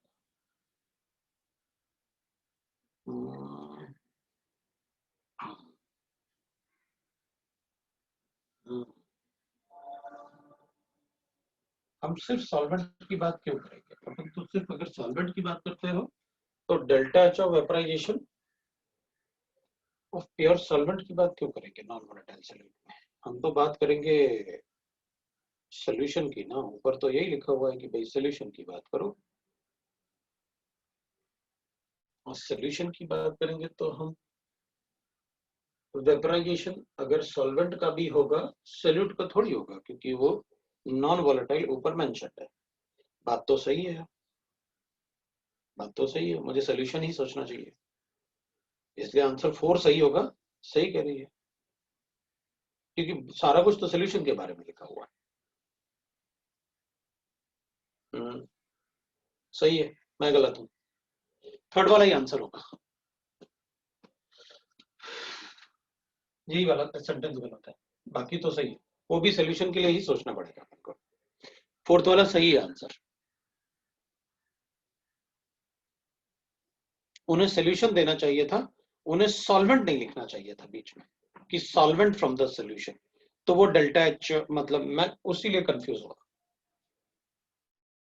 क्योंकि वो थोड़ा सा कंफ्यूजिंग था कि delta H of vaporisation of the solvent, क्योंकि डेल्टा एच ऑफ वेपराइजेशन में क्यों चेंज करूं भाई किसी का, वो तो किलो जूल पर मोल है, तो 1 मोल सॉल्वेंट को मैं वेपराइज कर रहा था, उन्हें सीधा सोल्यूशन लिखना चाहिए था, बिल्कुल सही, इसलिए मैं कंफ्यूज हुआ। उसमें मेरे ख्याल से क्योंकि सारा कुछ वो सोल्यूशन के बारे में बात कर रहे हैं ना, dilute solution containing non volatile solute. ठीक है, अपन को सोल्यूशन और सॉल्वेंट अलग अलग लेके चलना चाहिए उनको, मतलब सॉल्वेंट इसमें नहीं लिखना, delta H of vaporisation of the solvent from the solution, obviously बात है सॉल्वेंट ही वेपराइज होगा क्योंकि नॉन वोलेटाइल सोल्यूट है। फिर भी मैं इसमें ना 18th वाले में एक बार सोचूंगा, तो अपन रुक जाते हैं 18th वाले को, एकदम वो नहीं करता है ना 18th वाले को, मतलब थोड़ा सा वेट कर लेते हैं, लेकिन कंसेप्ट यही है जो मैंने आपको बताया। वो उन्होंने सॉल्वेंट लिख के थोड़ा मुझे मतलब वो कर दिया, गड़बड़ कर दिया कि सॉल्वेंट फ्रॉम द सोल्यूशन। अरे भाई सॉल्वेंट तो जब भी अपन किसी का डेल्टा एच पढ़ते हैं ना, थर्मोकेमिस्ट्री में पढ़ते हैं ना अपन की, अपन मैक्रोस्कोपिक प्रॉपर्टीज पढ़ते हैं, मतलब अपन को हमेशा पर मोल की बात करनी, अपन हाफ मोल तक की बात कर सकते हैं, लेकिन ऐसे नहीं कर सकते कि एक मॉलिक्यूल के लिए डेल्टा एच कितना होगा। तो होता क्या है ना कि जब परमोल की बात करेंगे तो जब सोल्यूशन से हो या सॉल्वेंट से हो, जब वेपराइज ही करना है 1 मोल, तो मैं डेल्टा एच या ये थर्मोडायनेमिक प्रॉपर्टीज क्यों चेंज करूं जब मुझे परमोल ही लेके आना था, राइट? इसलिए मुझे थोड़ा सा कंफ्यूजिंग लगा वो, बट फिर भी मैं कहूंगा कि इसको एक बार मुझे सोचने दो, क्योंकि 3 भी हो सकता है कि delta H of vaporisation of the solvent from the solution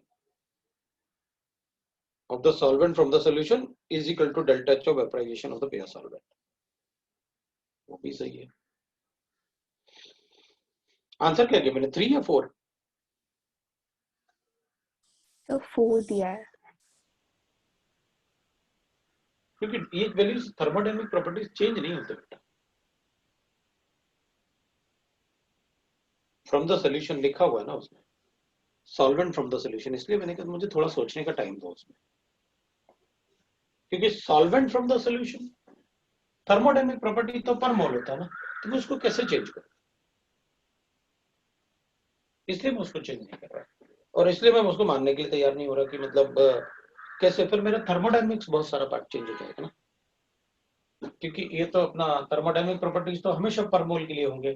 तो अब भाई मुझे प्योर सॉल्वेंट दे दो, ये solution solvent from the solution दे दो, वेपराइज तो 1 मोल ही करना है ना मुझे, तो 1 मोल में जितना वेपराइजेशन करने के लिए मुझे डेल्टा एच यहाँ लगेगा उतना यहाँ भी लगेगा, डेल्टा एच ऑफ वेपराइजेशन, इसलिए मैं उसको थोड़ा सा सोच के बताऊंगा। 18th वाले को वेट करते हैं ना, टाइम वेस्ट नहीं करते, 18th वाला मैं बता दूंगा, आप चिंता मत करो, मैं एक बार सोच लूंगा बैठ के उस पर,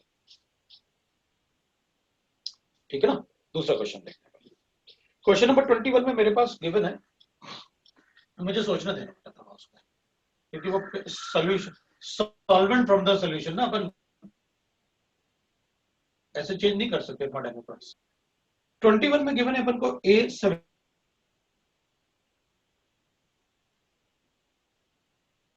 the vapor pressure of A, B, C are given to us at 20 degrees centigrade, temperature constant होगा, which of the following is not possible,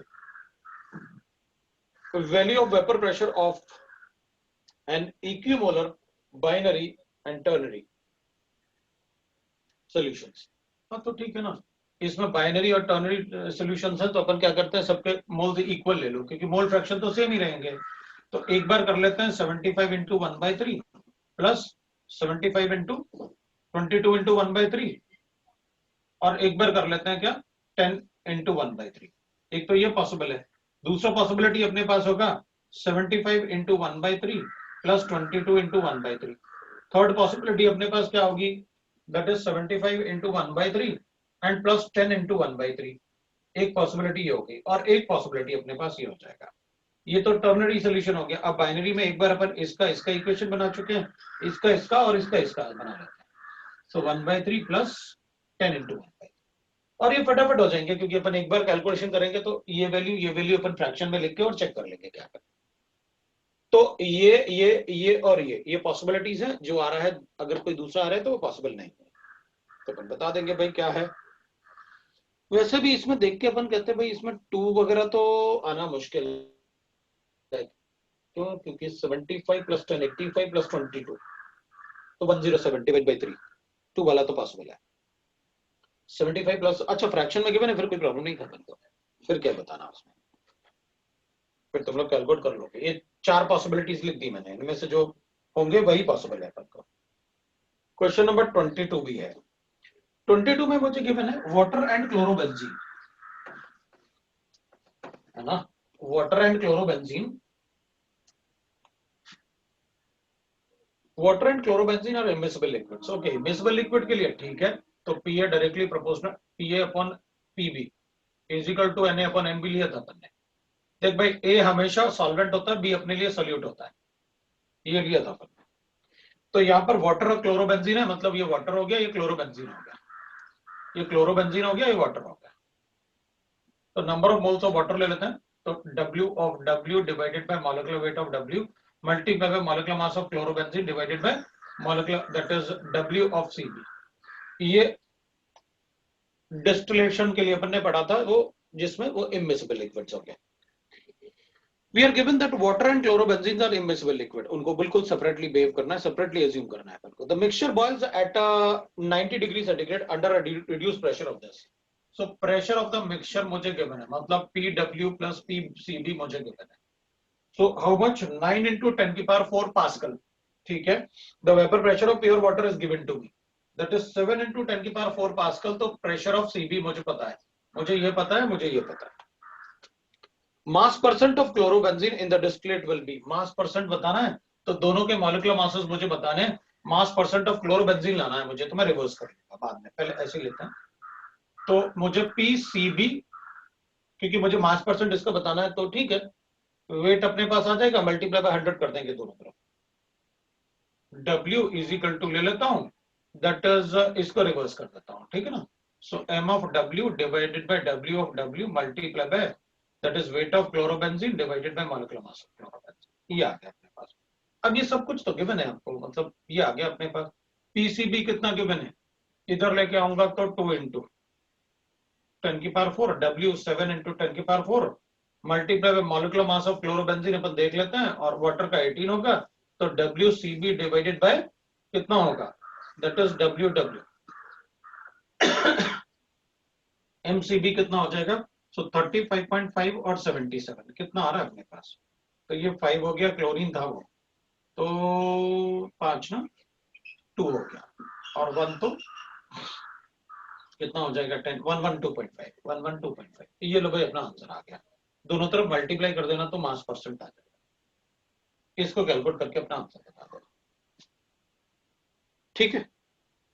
अब देखते हैं दूसरा, 23 भी पूछा है, तो चलो भाई 23 की बात कर लेते हैं अपन। अब मैं 23 में गिवन है a mixture of 1 mole of volatile liquids, तो मेरे पास वोलेटाइल लिक्विड्स हैं, ठीक है। तो number of moles of A that is 1 और PA0 इज इक्वल टू मुझे 100 mm के बाद, और number of moles of B that is equal to 3 और PB0 मुझे गिवन है that is 80। If solution behave ideally, the vapor pressure of the distillate will be, vapor pressure of the distillate मतलब PM dash calculate करके बताना है मुझे। So PM dash will be equal to, that is PM into YA, PA0 into YA plus PB0 into YB, और YA YB क्या होता है वो अपन को पता है। YA is equal to होता है that is PA0 into XA divided by PM, मुझे PM कैलकुलेट करना पड़ेगा पहले इससे, तो YA आएगा तो YB ऑटोमेटिकली आ जाएगा 1 माइनस YA, ये लो भाई, और PM कितना है वो अपन को गिवन है, दैट इज इसके 3 मोल्स है ना, 1/4 into 100 प्लस 3/4 into 80, ये PM हो गया। पीएम आ गया, पीए नॉट पीबी नॉट आपको गिवन है, ये हो गया 1/4 मतलब 25, ये तो अपन को गिवन है भाई 25 हो जाएगा ना इन दोनों का मल्टीप्लिकेशन। 25 बाई ये कितना आ रहा है अपने पास, तो ये तो मेरे पास आया 20, सो 60 और 25, 60 और 25 कितना होगा 85,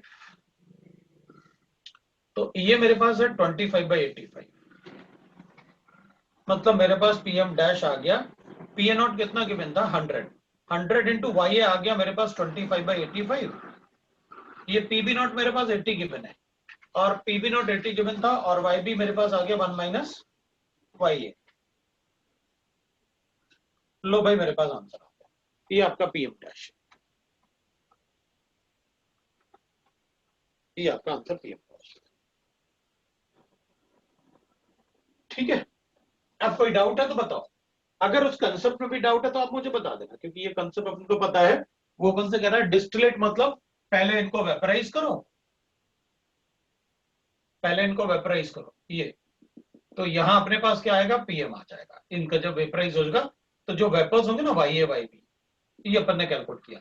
अब जब इनको डिस्प्लेट करेंगे तो दूसरी वेसल में जो डिस्प्लेट आएगा ना उसमें पूछा है अपन से, वाई ए वाई बी को जब डिस्प्लेट करेंगे, फर्स्ट डिस्प्लेट के लिए पूछा है अपन से total vapour pressure. Question number 26 पूछा है, फिर आपने 26 पूछा है, ठीक है 26 पे चलते हैं अपन। 26 में in a redox reaction this the ion acting as a auto catalyst Mn+2, Mn ऊपर में पढ़ा तो CO2 तो एस्केप कर जाएगा। ऑटो कैटलिस्ट का मतलब होता है जो रेट ऑफ रिएक्शन बढ़ा दे, जैसे हाइड्रोलिसिस ऑफ एस्टर में एसिटिक एसिड होता है, वो ऑटो कैटलिस्ट होता है। ऑटो कैटलिस्ट के लिए पहले बनना चाहिए प्रोडक्ट,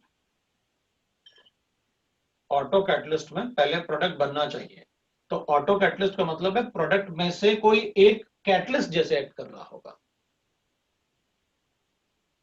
तो इस रिएक्शन में Mn+2 act as a auto catalyst. जैसे हाइड्रोलिसिस ऑफ एस्टर होता है ना, एसिड के प्रेजेंस में होता है, तो अपन कहते हैं क्या कि भाई हाइड्रोलिसिस ऑफ एस्टर होता है, तो अपन कहते हैं कि भाई एस्टर है मेरे पास, इसको क्या करेंगे पानी में ऐड करेंगे, H+ साइन बनाएंगे, तो बनता क्या एसिड बनता है, और एसिड इसका कैटलिस्ट है, तो ये जो एसिड बनेगा ना वो ऑटो कैटलिस्ट हो गया, वो रेट ऑफ रिएक्शन को बढ़ा देगा। मतलब जैसे जैसे टाइम बढ़ेगा इसका रेट ऑफ हाइड्रोलिसिस बढ़ेगा, इसमें भी यही होगा, जैसे जैसे टाइम बढ़ेगा रिएक्शन का वैसे वैसे कैटलिस्ट का अमाउंट बढ़ेगा, कैटलिस्ट का अमाउंट बढ़ेगा तो रेट ऑफ रिएक्शन बढ़ेगा। It acts as a self auto catalyst, that is self catalyzed reaction. So ठीक है 26 29 27 भी पूछा है, 27 में अपन को गिवन है that's a surface chemistry. So 27 में we know that on addition of 1 mole of NaCl, 1 ml of NaCl to 10% NaCl, अच्छा 1 ml of 10% NaCl to the 10 ml of gold solution, ठीक है भाई, मतलब गोल्ड नंबर की बात कर रहा हूँ, ये गोल्ड सोल्यूशन है, इसमें 1 ml of NaCl ऐड करते हैं 10% इन प्रेजेंस ऑफ, इसमें अपन ने ना लायोफिलिक सॉल्ट अपन ने ऐड कर रखा है, तो गोल्ड सोल्यूशन कितना लेता है 10 ml, और इसमें लायोफिलिक सॉल्ट कितना ऐड कर रखा है 0.25 मिलीग्राम ऑफ स्टार्च, ठीक है, मतलब वो प्रेसिपिटेट ना हो, protective power of lyophilic on a lyophilic salt, तो the coagulation is just prevented, अच्छा इसको ऐड करने से कोआगुलेशन जस्ट प्रिवेंट हो गया, मतलब इसका गोल्ड नंबर इतना ही होगा। तो ये कह रहा है कि the starch has the following gold number, ठीक है भाई, तो अपन कहेंगे उसमें क्या है कि कितना ml है 10 ml, तो 1 लीटर सोल्यूशन के लिए होना चाहिए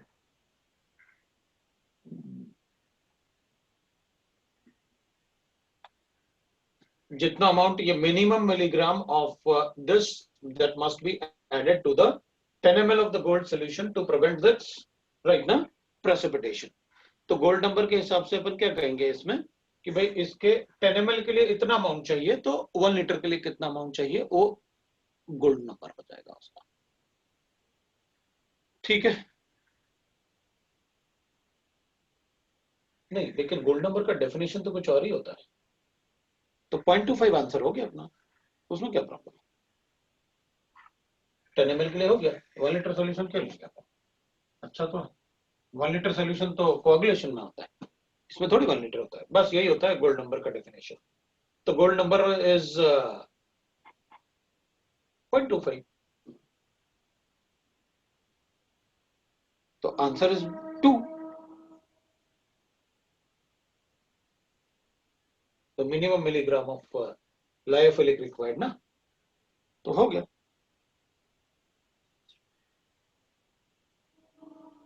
ठीक है, लेकिन अरे लेकिन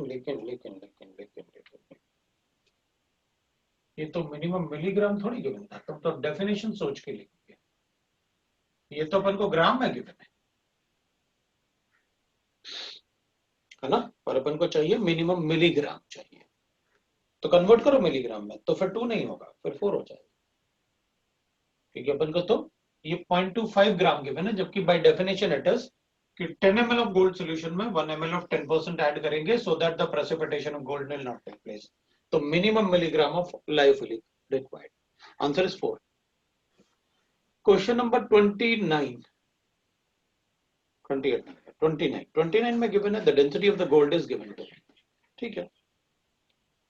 इफ 1.9 gram of 10 की power -4 gold of gold is dispersed in 1 liter of water to give a sol having a spherical gold particle of this much, then the number of gold particles per mm cube will be, ठीक है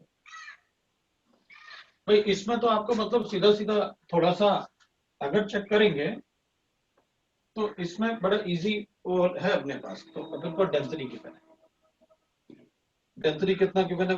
19 ग्राम per centimetre.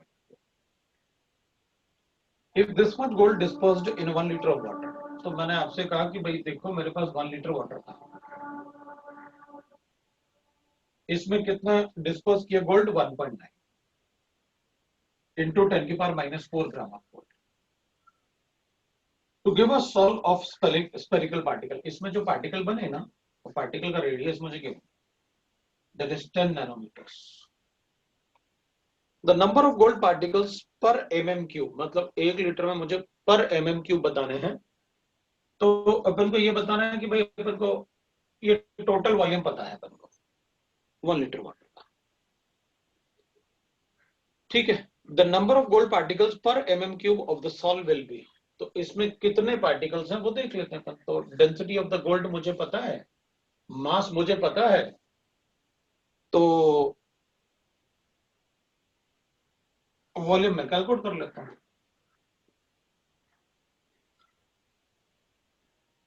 Total volume of gold,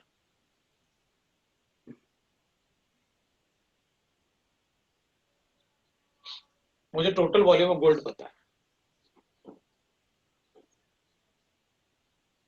ठीक है। अब मुझे gold particle का number भी पता है। कैसे? स्फेरिकल पार्टिकल है तो ये तो टोटल वॉल्यूम ऑफ गोल्ड हो गया, volume of 1 gold,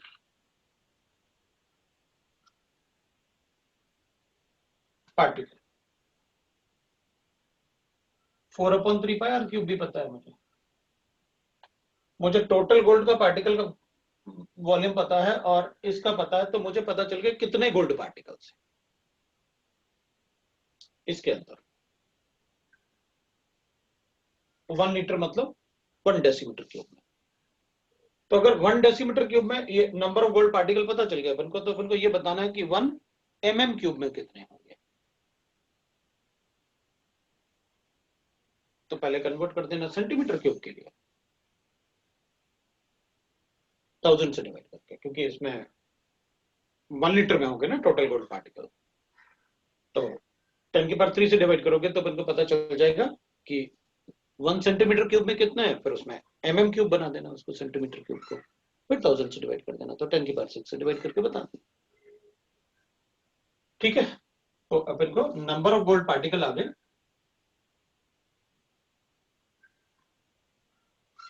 in 1 decimetre cube, हो गया।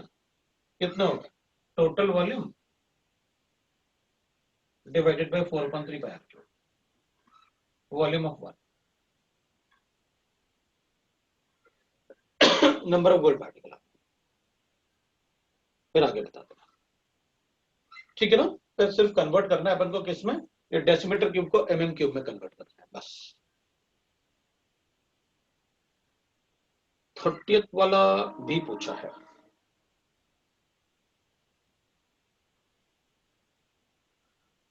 The volume of N2 at NTP required to form a mono layer on the surface of iron। ये तो सब मतलब बेकारी क्वेश्चन है, तुम लोग पता नहीं क्यों पूछ रहे हो, इसमें कुछ ऐसा पूछने लायक था ही नहीं। The volume of N2 at NTP required the monolayer formation on the surface of iron is this much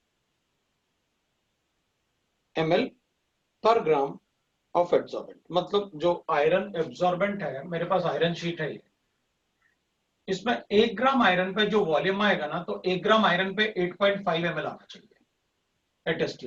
मतलब 8.5 ml मतलब 1 ग्राम आयरन पे iron is covered bye 8.5 ml of N2। Moles calculate कर सकते हैं, नंबर भी कैलकुलेट कर सकते हैं। What will be the surface area of the adsorbent of each molecule occupies इतना।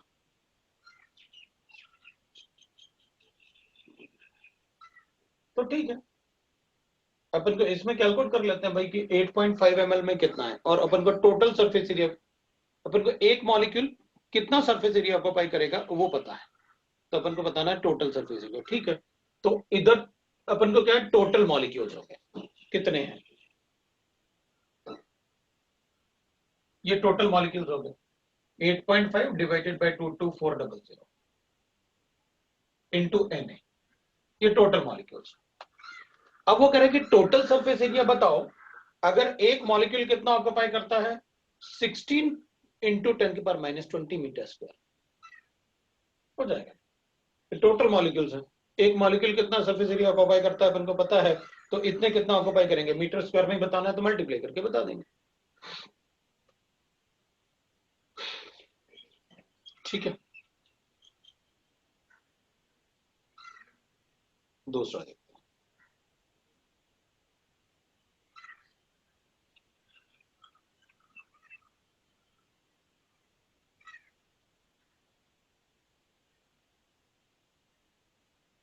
क्वेश्चन नंबर है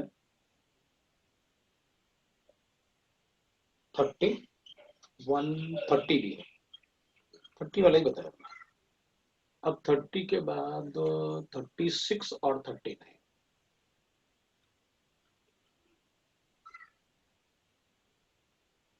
कहां पर है 36 में अपन कहेंगे, देख भाई, the three graphs are 1 2 3 4 are represents general trends observed in different physiabsorption and chemisorption process under the Marie condition. Which of the following choice 1 2 3 is are correct? देख पहला वाला ग्राफ जो है ना, that is physical adsorption। दूसरा वाला graph energy of activation की बात कर रहा है, केमी एड्सॉर्प्शन।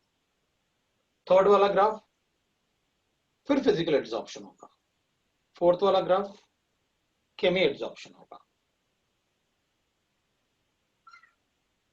तो बताओ ना क्या प्रॉब्लम है। Adsorption of the gas, temperature बढ़ाओगे तो एड्सॉर्प्शन कम होगा, फिजिकल एड्सॉर्प्शन। टेम्परेचर बढ़ाओगे तो एड्सॉर्प्शन बढ़ेगा, केमी एड्सॉर्प्शन, क्योंकि एनर्जी ऑफ एक्टिवेशन पर डिपेंड करता है। फोर्थ वाला ग्राफ टेम्परेचर बढ़ा रहे हैं तो एड्सॉर्प्शन कम हो रहा है, फिजिकल एड्सॉर्प्शन, क्योंकि टेम्परेचर बढ़ाओगे तो डस्ट पार्टिकल अट्रैक्शन कम होना शुरू हो जाएगा ना।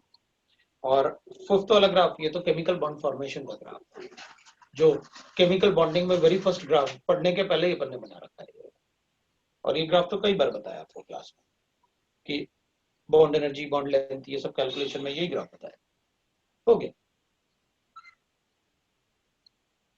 उनमें से कोई डाउट है तो बताओ। 36 वही तो बताया यार।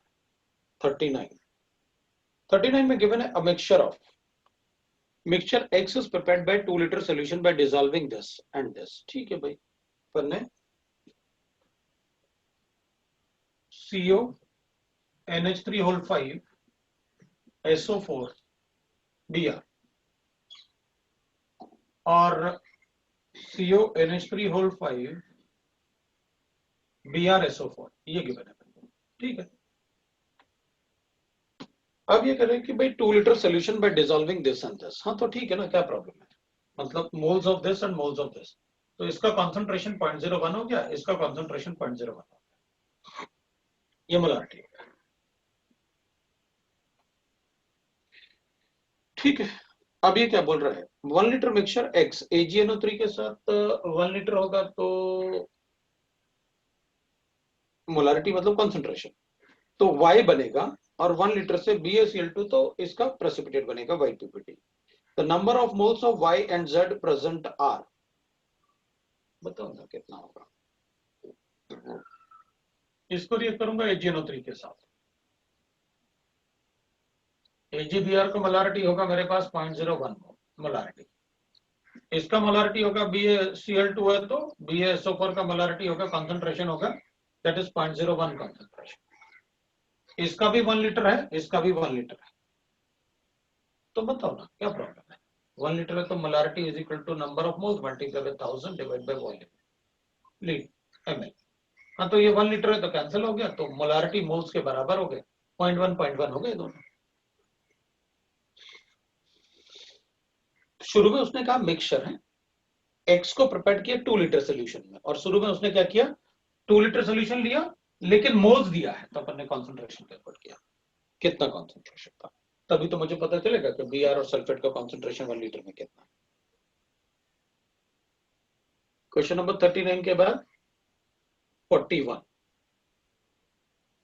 में गिवन है the correct order of the wavelength absorbed in the visible region, तो एब्जॉर्ब्ड बताना है अपन को, एब्जॉर्ब्ड का मतलब हो गया stronger the ligand more is the gap in Eg and 2G, उतना ही ज्यादा एब्जॉर्प्शन होगा, तो स्ट्रॉन्गर लिगेंड बताना है अपन को भाई, स्ट्रॉन्गर द लिगेंड, तो अपन को बताना है किस ऑर्डर में बताना है, करेक्ट ऑर्डर, तो अगर गैप ज्यादा होगा तो जो वेवलेंथ एब्जॉर्ब होगा ना डी ट्रांजिशन के लिए, दैट लैम्डा एब्जॉर्ब जो होगा वो शॉर्टेस्ट होगा, एनर्जी सबसे ज्यादा चाहिए, तो stronger the ligand shorter the wavelength, तो सबसे बड़ा वेवलेंथ। अब अपन को सारे ऑप्शन वाटर NO2 और H2O से बनाए, तो स्ट्रेंथ ऑफ लिगेंड अपन को पता है, नाइट्रोजन डोनर ना, NH3 तो बाउंड्री लाइन पे आता है, ये है अपने पास, तो इसका वेवलेंथ जो एब्जॉर्बेंस होगा, क्योंकि इसमें सबसे छोटा गैप होगा, तो इसका लैम्डा सबसे ज्यादा होगा और इसका लैम्डा सबसे कम होगा, बना दो ऑप्शन, फर्स्ट वाला ही आ गया, ऑर्डर में ही लिखा हुआ है। 41 के बाद 44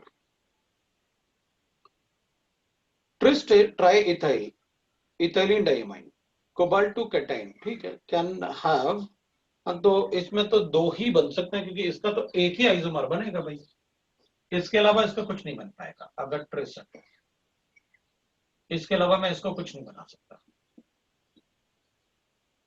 इसके अलावा इसका बाकी कुछ नहीं बनेगा, तो एक ये और एक इसका मिरर इमेज DL बनेगा बस, this is optically active, 3 stereoisomers all are no 2 chiral stereoisomers और enantiomers होंगे, बिल्कुल they are optically active, 3 no 2 both are a chiral no.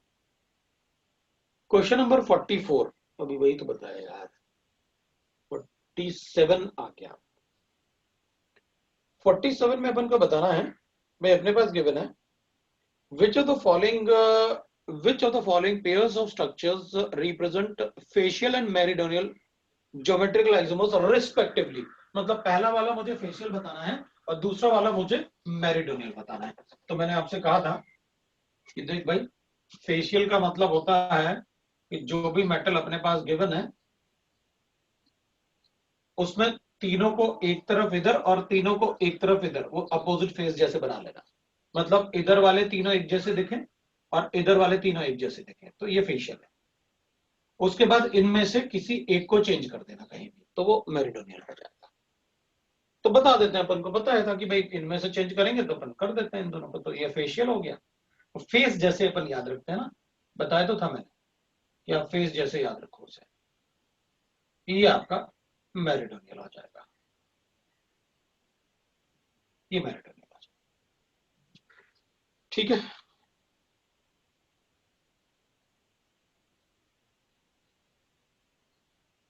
तो वो मेरिडियन जैसा, तो meridian mean and meridian type का कि मिडिल टर्म। तो मिडिल में अगर तीनों है ना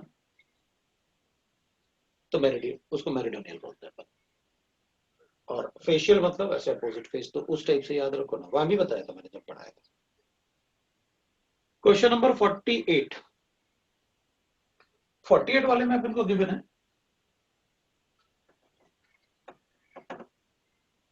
that is cobalt Cl3 COCl3 है, Cl माइनस आइन, और इसमें ये कह रहा है कि ये बनेगा if in this reaction two isomers of the product obtain which are true for the initial complex और द रिएक्टेंट। तो मेरे पास इनिशियल वाला ऐसे बन सकते हैं, ये मेटल था कोबाल्ट, इनिशियल वाला एक तो मैं ऐसे बना सकता हूं,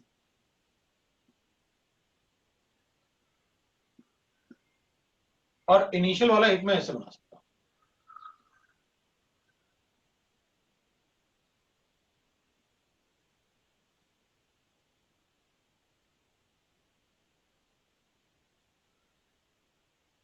चलेगा ना, इनिशियल वाला ऐसे भी बनेंगे तो भी चलेगा, थोड़ा अच्छा सा देखेगा अगर अपन ऐसे इसी के हिसाब से बनाते हैं। या इसको सीएल ले लेते हैं और भी अच्छा, वो इधर एक सीएल है ना, तो अपन को दिखेगा तो ज्यादा अच्छा लगेगा ऐसे। अब इन दोनों में से अपन से कह रहा है कि ये जब अपन इसको Cl माइनस से रिएक्ट करेंगे ना, तो कोई एक Cl माइनस लाइन रिप्लेस हो जाएगा, इसको रिप्लेस कर देते हैं। तो अपने पास क्या बनेगा, इधर Cl, इधर Cl, इधर NH3 और इधर Cl बनेगा, इधर NH3 होगा, इधर NH3 होगा, ये ट्रांस था ये सिज है अपने लिए। और अगर इधर Cl से रिप्लेस करते हैं तो अब ऐसे तो कहेंगे नहीं अपन कि इसी को रिप्लेस कर देते हैं, फिर ये बन जाएगा, फिर तो मतलब क्या है, मतलब वो तो एक ही बन जाएगा। तो अपन क्या करते हैं, एक बार इससे रिप्लेस कर लेते हैं।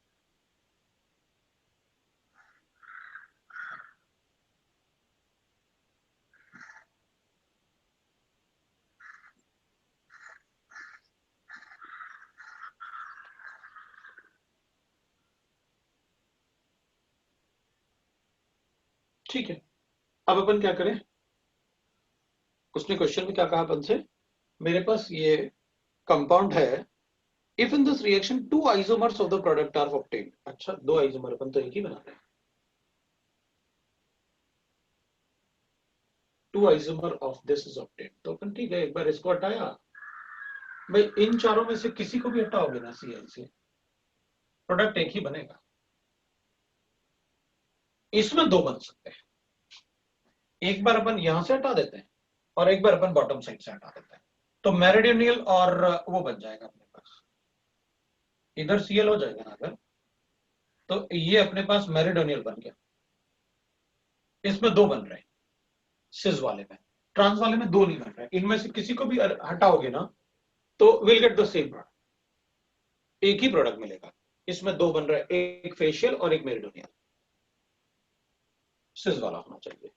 Compound is in cis form, correct, दो बनेंगे। Compound and transform, no. Compound in both and cis and trans, no, can't be predicted, predict कर सकते हैं, कोई प्रॉब्लम। क्वेश्चन नंबर 48 के बाद 50 and 55। Sir both cis and trans wrong क्यों होगा? बोथ सिस एंड ट्रांस होगा तो अपन इसमें फिर तो अपने पास ऐसे कहेंगे ना कि भाई मिक्सचर बन गया ना, फिर तो भाई हमें एक ही चाहिए दोनों में से, किस फॉर्म में है कि दो ही प्रोडक्ट बने बस। उसने ऊपर लिखा था ना कि only two products are form, two products are form, okay sir. पक्का ना? सर ठीक है, तो 48 बता दिया मैंने, 50 और 55, 55।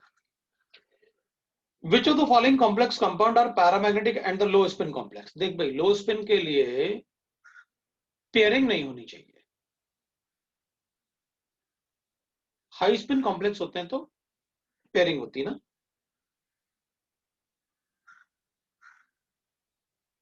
है ना।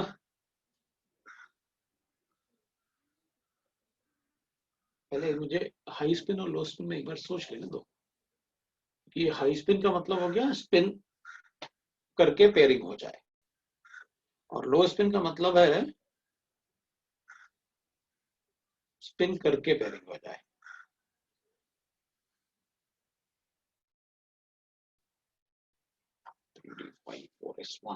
पैरामैग्नेटिक भी होना चाहिए, और paramagnetic as well as low spin complex. मतलब लो स्पिन जिसमें नंबर ऑफ अनपेड इलेक्ट्रॉन कम होंगे तो इसमें मैग्नेटिक मोमेंट कम हो जाएगा, तो लो स्पिन हो जाएगा। और हाई स्पिन का मतलब हो गया कि स्पिन मैग्नेटिक मोमेंट ज्यादा होना चाहिए। तो पेयरिंग ना हो, जिनमें पेयरिंग नहीं हो पाएगी, तो जिनमें पेयरिंग होगी वो लो स्पिन है, मतलब पेयरिंग भी हो और अनपेड इलेक्ट्रॉन भी हो। लो स्पिन मतलब म्यू का वैल्यू कम होना चाहिए। ठीक है, देख लेते हैं भाई। तो इसमें चेक करो ना क्या प्रॉब्लम है, बताओ भाई। पेयरिंग सेकंड वाले में तो हो नहीं सकती, इसलिए सेकंड वाले ऑप्शन को तो हटा ही दो, एक ही ऑप्शन है 2 वाला। फर्स्ट वाले को चेक कर लेते हैं। तो एफ ही होता है, फर्स्ट वाले को अगर अपन चेक करेंगे तो एफ ही होता है, F is 3d6 and 4s2। इसमें एफ प्लस 3 है तो 3d5।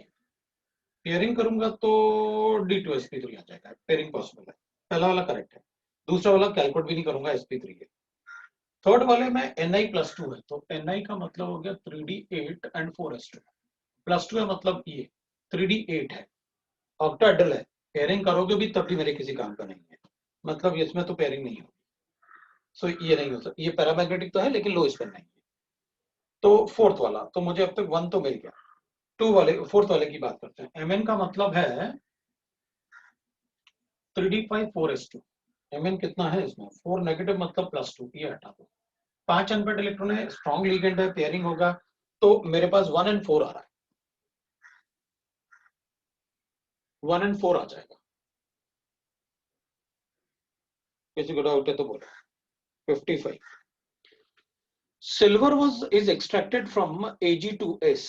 हाँ तो सिल्वर पढ़ा तो था अपन ने कि भाई Ag2s होगा साइनाइड प्रोसेस में, तो पहले KCN के साथ रिएक्ट करेंगे तो AgCN बनेगा और KCN बनेगा।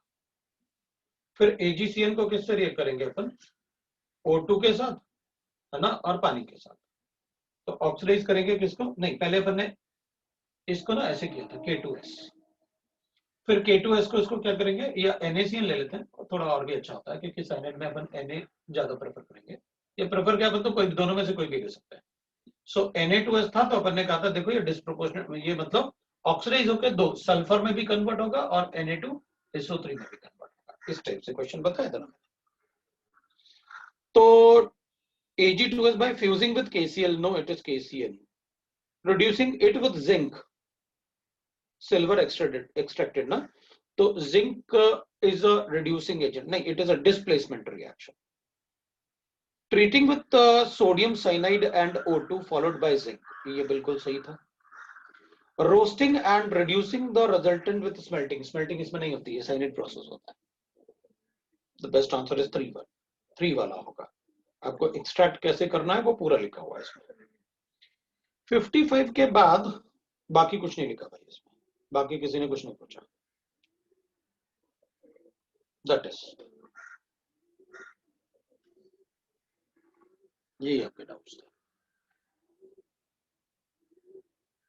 66 वाला ना, number of nearest neighbors of nearest neighbor and the next nearest neighbor of sodium is in the ion in the crystal is, तो नियरेस्ट y है और नेक्स्ट नियरेस्ट बताना है। y is 6 क्योंकि वो 6 Cl से अटैच्ड होगा सोडियम आयन, और उसके बाहर वाले मतलब ये y है आपका, नियरेस्ट मतलब y और नेक्स्ट नियरेस्ट मतलब x, तो y आपके 6 हैं। So nearest neighbour of Na is positive ना, तो Na पॉजिटिव में अटैच्ड होगा इससे Cl से। और नेक्स्ट नियरेस्ट क्या होंगे उसके, तो 12 हो जाएंगे। सोडियम हो जाएगा, नियरेस्ट का मतलब हो गया Na पॉजिटिव, इधर Cl से हटा दो, ऑक्टेट डिवाइड में था ना, तो 6 हो गए। और फिर उसके बाद तो फिर इधर वाला Na आ जाएगा, ये इसका नेक्स्ट नियरेस्ट है। तो ये इधर भी आएगा, इधर भी आएगा, इवन वही डिस्टेंस अगर अपन चेक करेंगे तो उसका इधर वाला भी आएगा, मतलब उसमें आप काउंट करोगे तो 12 आएंगे। दैट इज,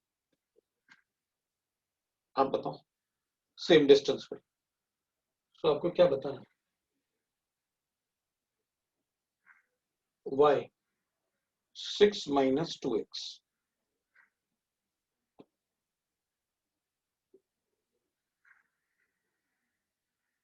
तो y आ रहा है, the nearest neighbors of and next nearest neighbors respectively. So nearest neighbors is 6 and next nearest neighbors is 12.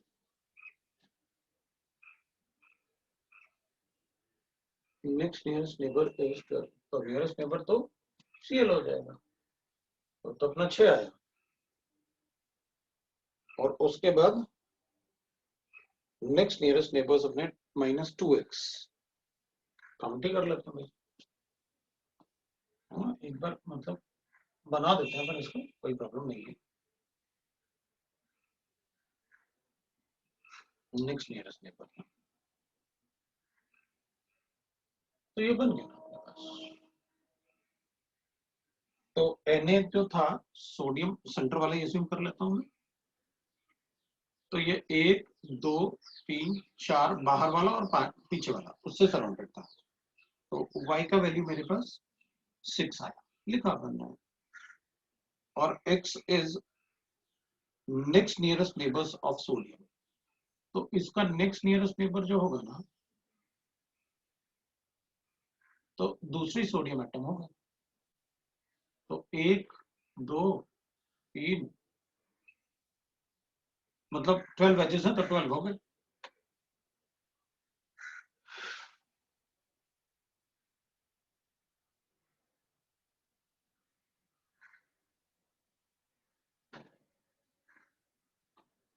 ना 12 एजेस हैं, तो नेक्स्ट नियरेस्ट नेबर्स, इसका नियरेस्ट तो a/2 हो जाएगा, और next nearest neighbour of sodium is, हमें ये तो ये वाले हो जाएंगे। एक सेकंड रुकना, क्योंकि दोनों में मुझे लग रहा है कुछ गड़बड़ नहीं होना चाहिए। ये इसके नियरेस्ट नेबर हो गए, ठीक है। तो 6 सराउंड होंगे अपन को इसमें, तो नियरेस्ट में कोई प्रॉब्लम नहीं। अब नेक्स्ट नियरेस्ट किसको लोगे आप, नियरेस्ट तो 6 हो गए ये वाले Cl, तो नेक्स्ट नियरेस्ट नेबर्स तो ये a/2 होगा, ये तो एज लेंथ के बराबर होगा, जबकि ये वाला जो होगा वो एज लेंथ से छोटा होगा, तो 12 आ रहा है।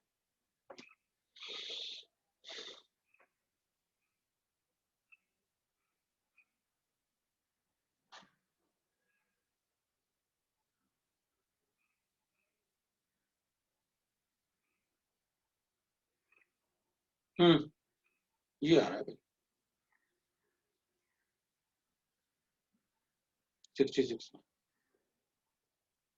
Nearest neighbor is 6 and next nearest neighbors is the nearest neighbors of, एक minute, the nearest number of nearest neighbors and next nearest neighbors of sodium ion in the crystal of NaCl is,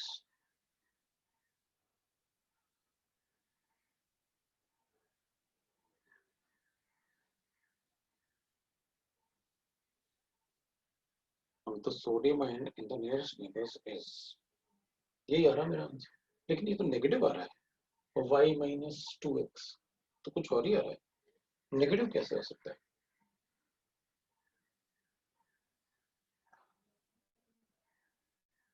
The number of nearest neighbors and the next nearest neighbors of sodium ion in the crystal is,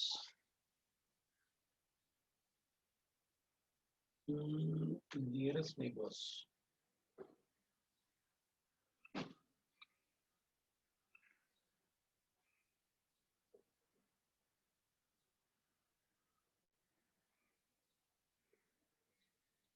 कुछ समझ नहीं आ रहा। तो number of nearest neighbours तो मेरा 6 आ रहा है।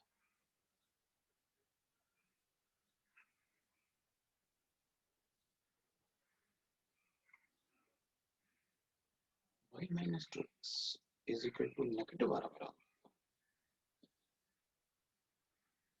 किसी का आंसर पॉजिटिव आया?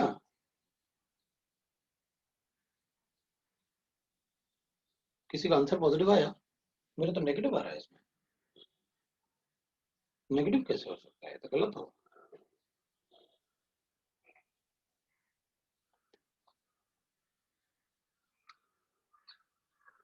The number of nearest neighbors and the next nearest neighbors of a sodium ion in the cluster is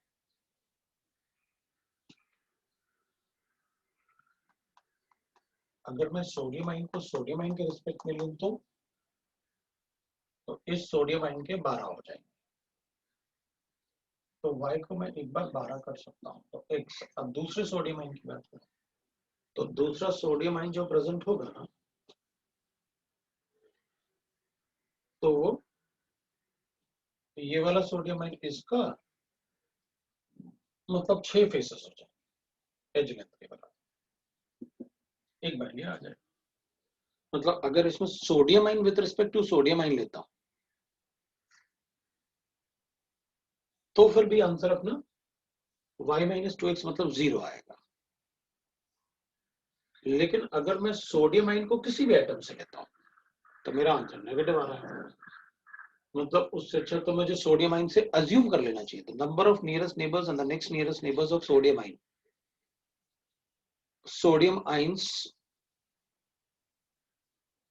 with respect to sodium ion ऐसे गिवन होना चाहिए इन द NaCl क्रिस्टल्स। मतलब सोडियम का sodium के respect में calculate करोगे तो 0 आएगा, लेकिन अगर सोडियम का किसी भी एटम के रिस्पेक्ट में कैलकुलेट करोगे तो नेगेटिव आ रहा है। इसलिए मैं उसको नहीं कैलकुलेट करूंगा क्योंकि वो नेगेटिव आ रहा है। ये कम से सर कम वहाँ 0 पे तक। मॉड्यूलस का साइन है नहीं? किसमें? Modulus of y minus 2x है। हाँ तो इंटीजर है ना, तो भी अपना ज्यादा ही आ रहा है, 2x हो जाएगा ना। y का वैल्यू जो है ना y माइनस 2x ना, मतलब 2 इंटू 12। अब इंटीजर तो इसमें भी नहीं आ रहा अपने पास। इंटीजर तो मुझे इसमें भी नहीं आ रहा।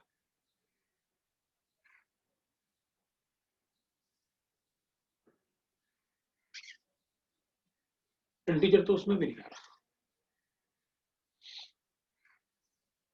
भाई। आंसर तो सारे इंटीजर्स में है ना, उसमें भी तो नहीं आ रहा। वो तो देखा मैंने, क्या करें। मतलब पहले सोडियम Cl के साथ लेंगे तो अपन को पता है NaCl में सपने में भी कोई पूछेगा ना, एक सोडियम को 6 Cl सराउंड करते हैं, एक Cl को 6 सोडियम सराउंड करते हैं। तो sodium with respect to sodium में तब तो आ रहा है अपना आंसर 0 तक आ जाएगा, लेकिन उधर नहीं आएगा, वैसे नहीं आएगा। So it is sodium with respect to sodium ion. मतलब कभी कभी अंडरस्टूड होता है कि भाई अपन को ये कंपाउंड नहीं होगा तो ये तो पता नहीं है। थोड़ा सा एम्बिग्यूटी है लेकिन उस टाइप का कर सकते हैं, कोई प्रॉब्लम नहीं। हो गया, ये होगा भाई आपके आंसर्स।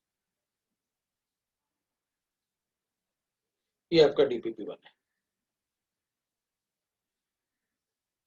ठीक है। चलो फिर DPP2 डिस्कस कर लेंगे किसी दिन, बट अभी क्लास के लिए ये है। नेक्स्ट DPP कब मैं बताऊंगा उसमें, है ना, क्योंकि अब मैं अभी 11 बजे तो मैं सेंटर भी जाऊंगा, तो सेंटर पे देखते हैं फिर डिस्कस करके कि कैसे कर सकते हैं। फिर अपन इस वीक में मतलब क्लास भी लग जाए, नहीं तो क्लास में ही DPP करेंगे तो थोड़ा मुश्किल होगा ना, फिर अपन पढ़ नहीं पाएंगे कुछ।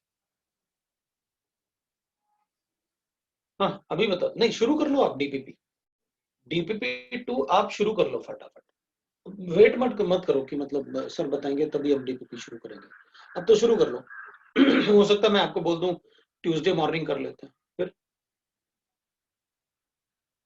स्कूल से पहले डिस्कशन कर लेंगे, या आपका ट्यूसडे का एग्जाम है उससे पहले ही कर लेते हैं। उसी वाली DPP करनी है ना, करेंगे ना, ठीक है। तो ठीक है, आज इतना ही करते हैं, राइट? अच्छा, तुम लोग के फाइनल एग्जाम का तो डेट आ गया ना? तुम लोग सीबीएसई वाले हो ना सारे के सारे? नहीं सर। अच्छा, कुछ लोग ऐसे हैं। चल ठीक है, कोई बात नहीं। मैंने इसलिए कहा कि मतलब अपन कुछ और भी प्लान कर सकते थे। चलो देखते हैं, मैं बताता हूँ। आप डीपीपी 2 कर लो, जल्दी डिस्कस कर लेंगे। ठीक है, चलो।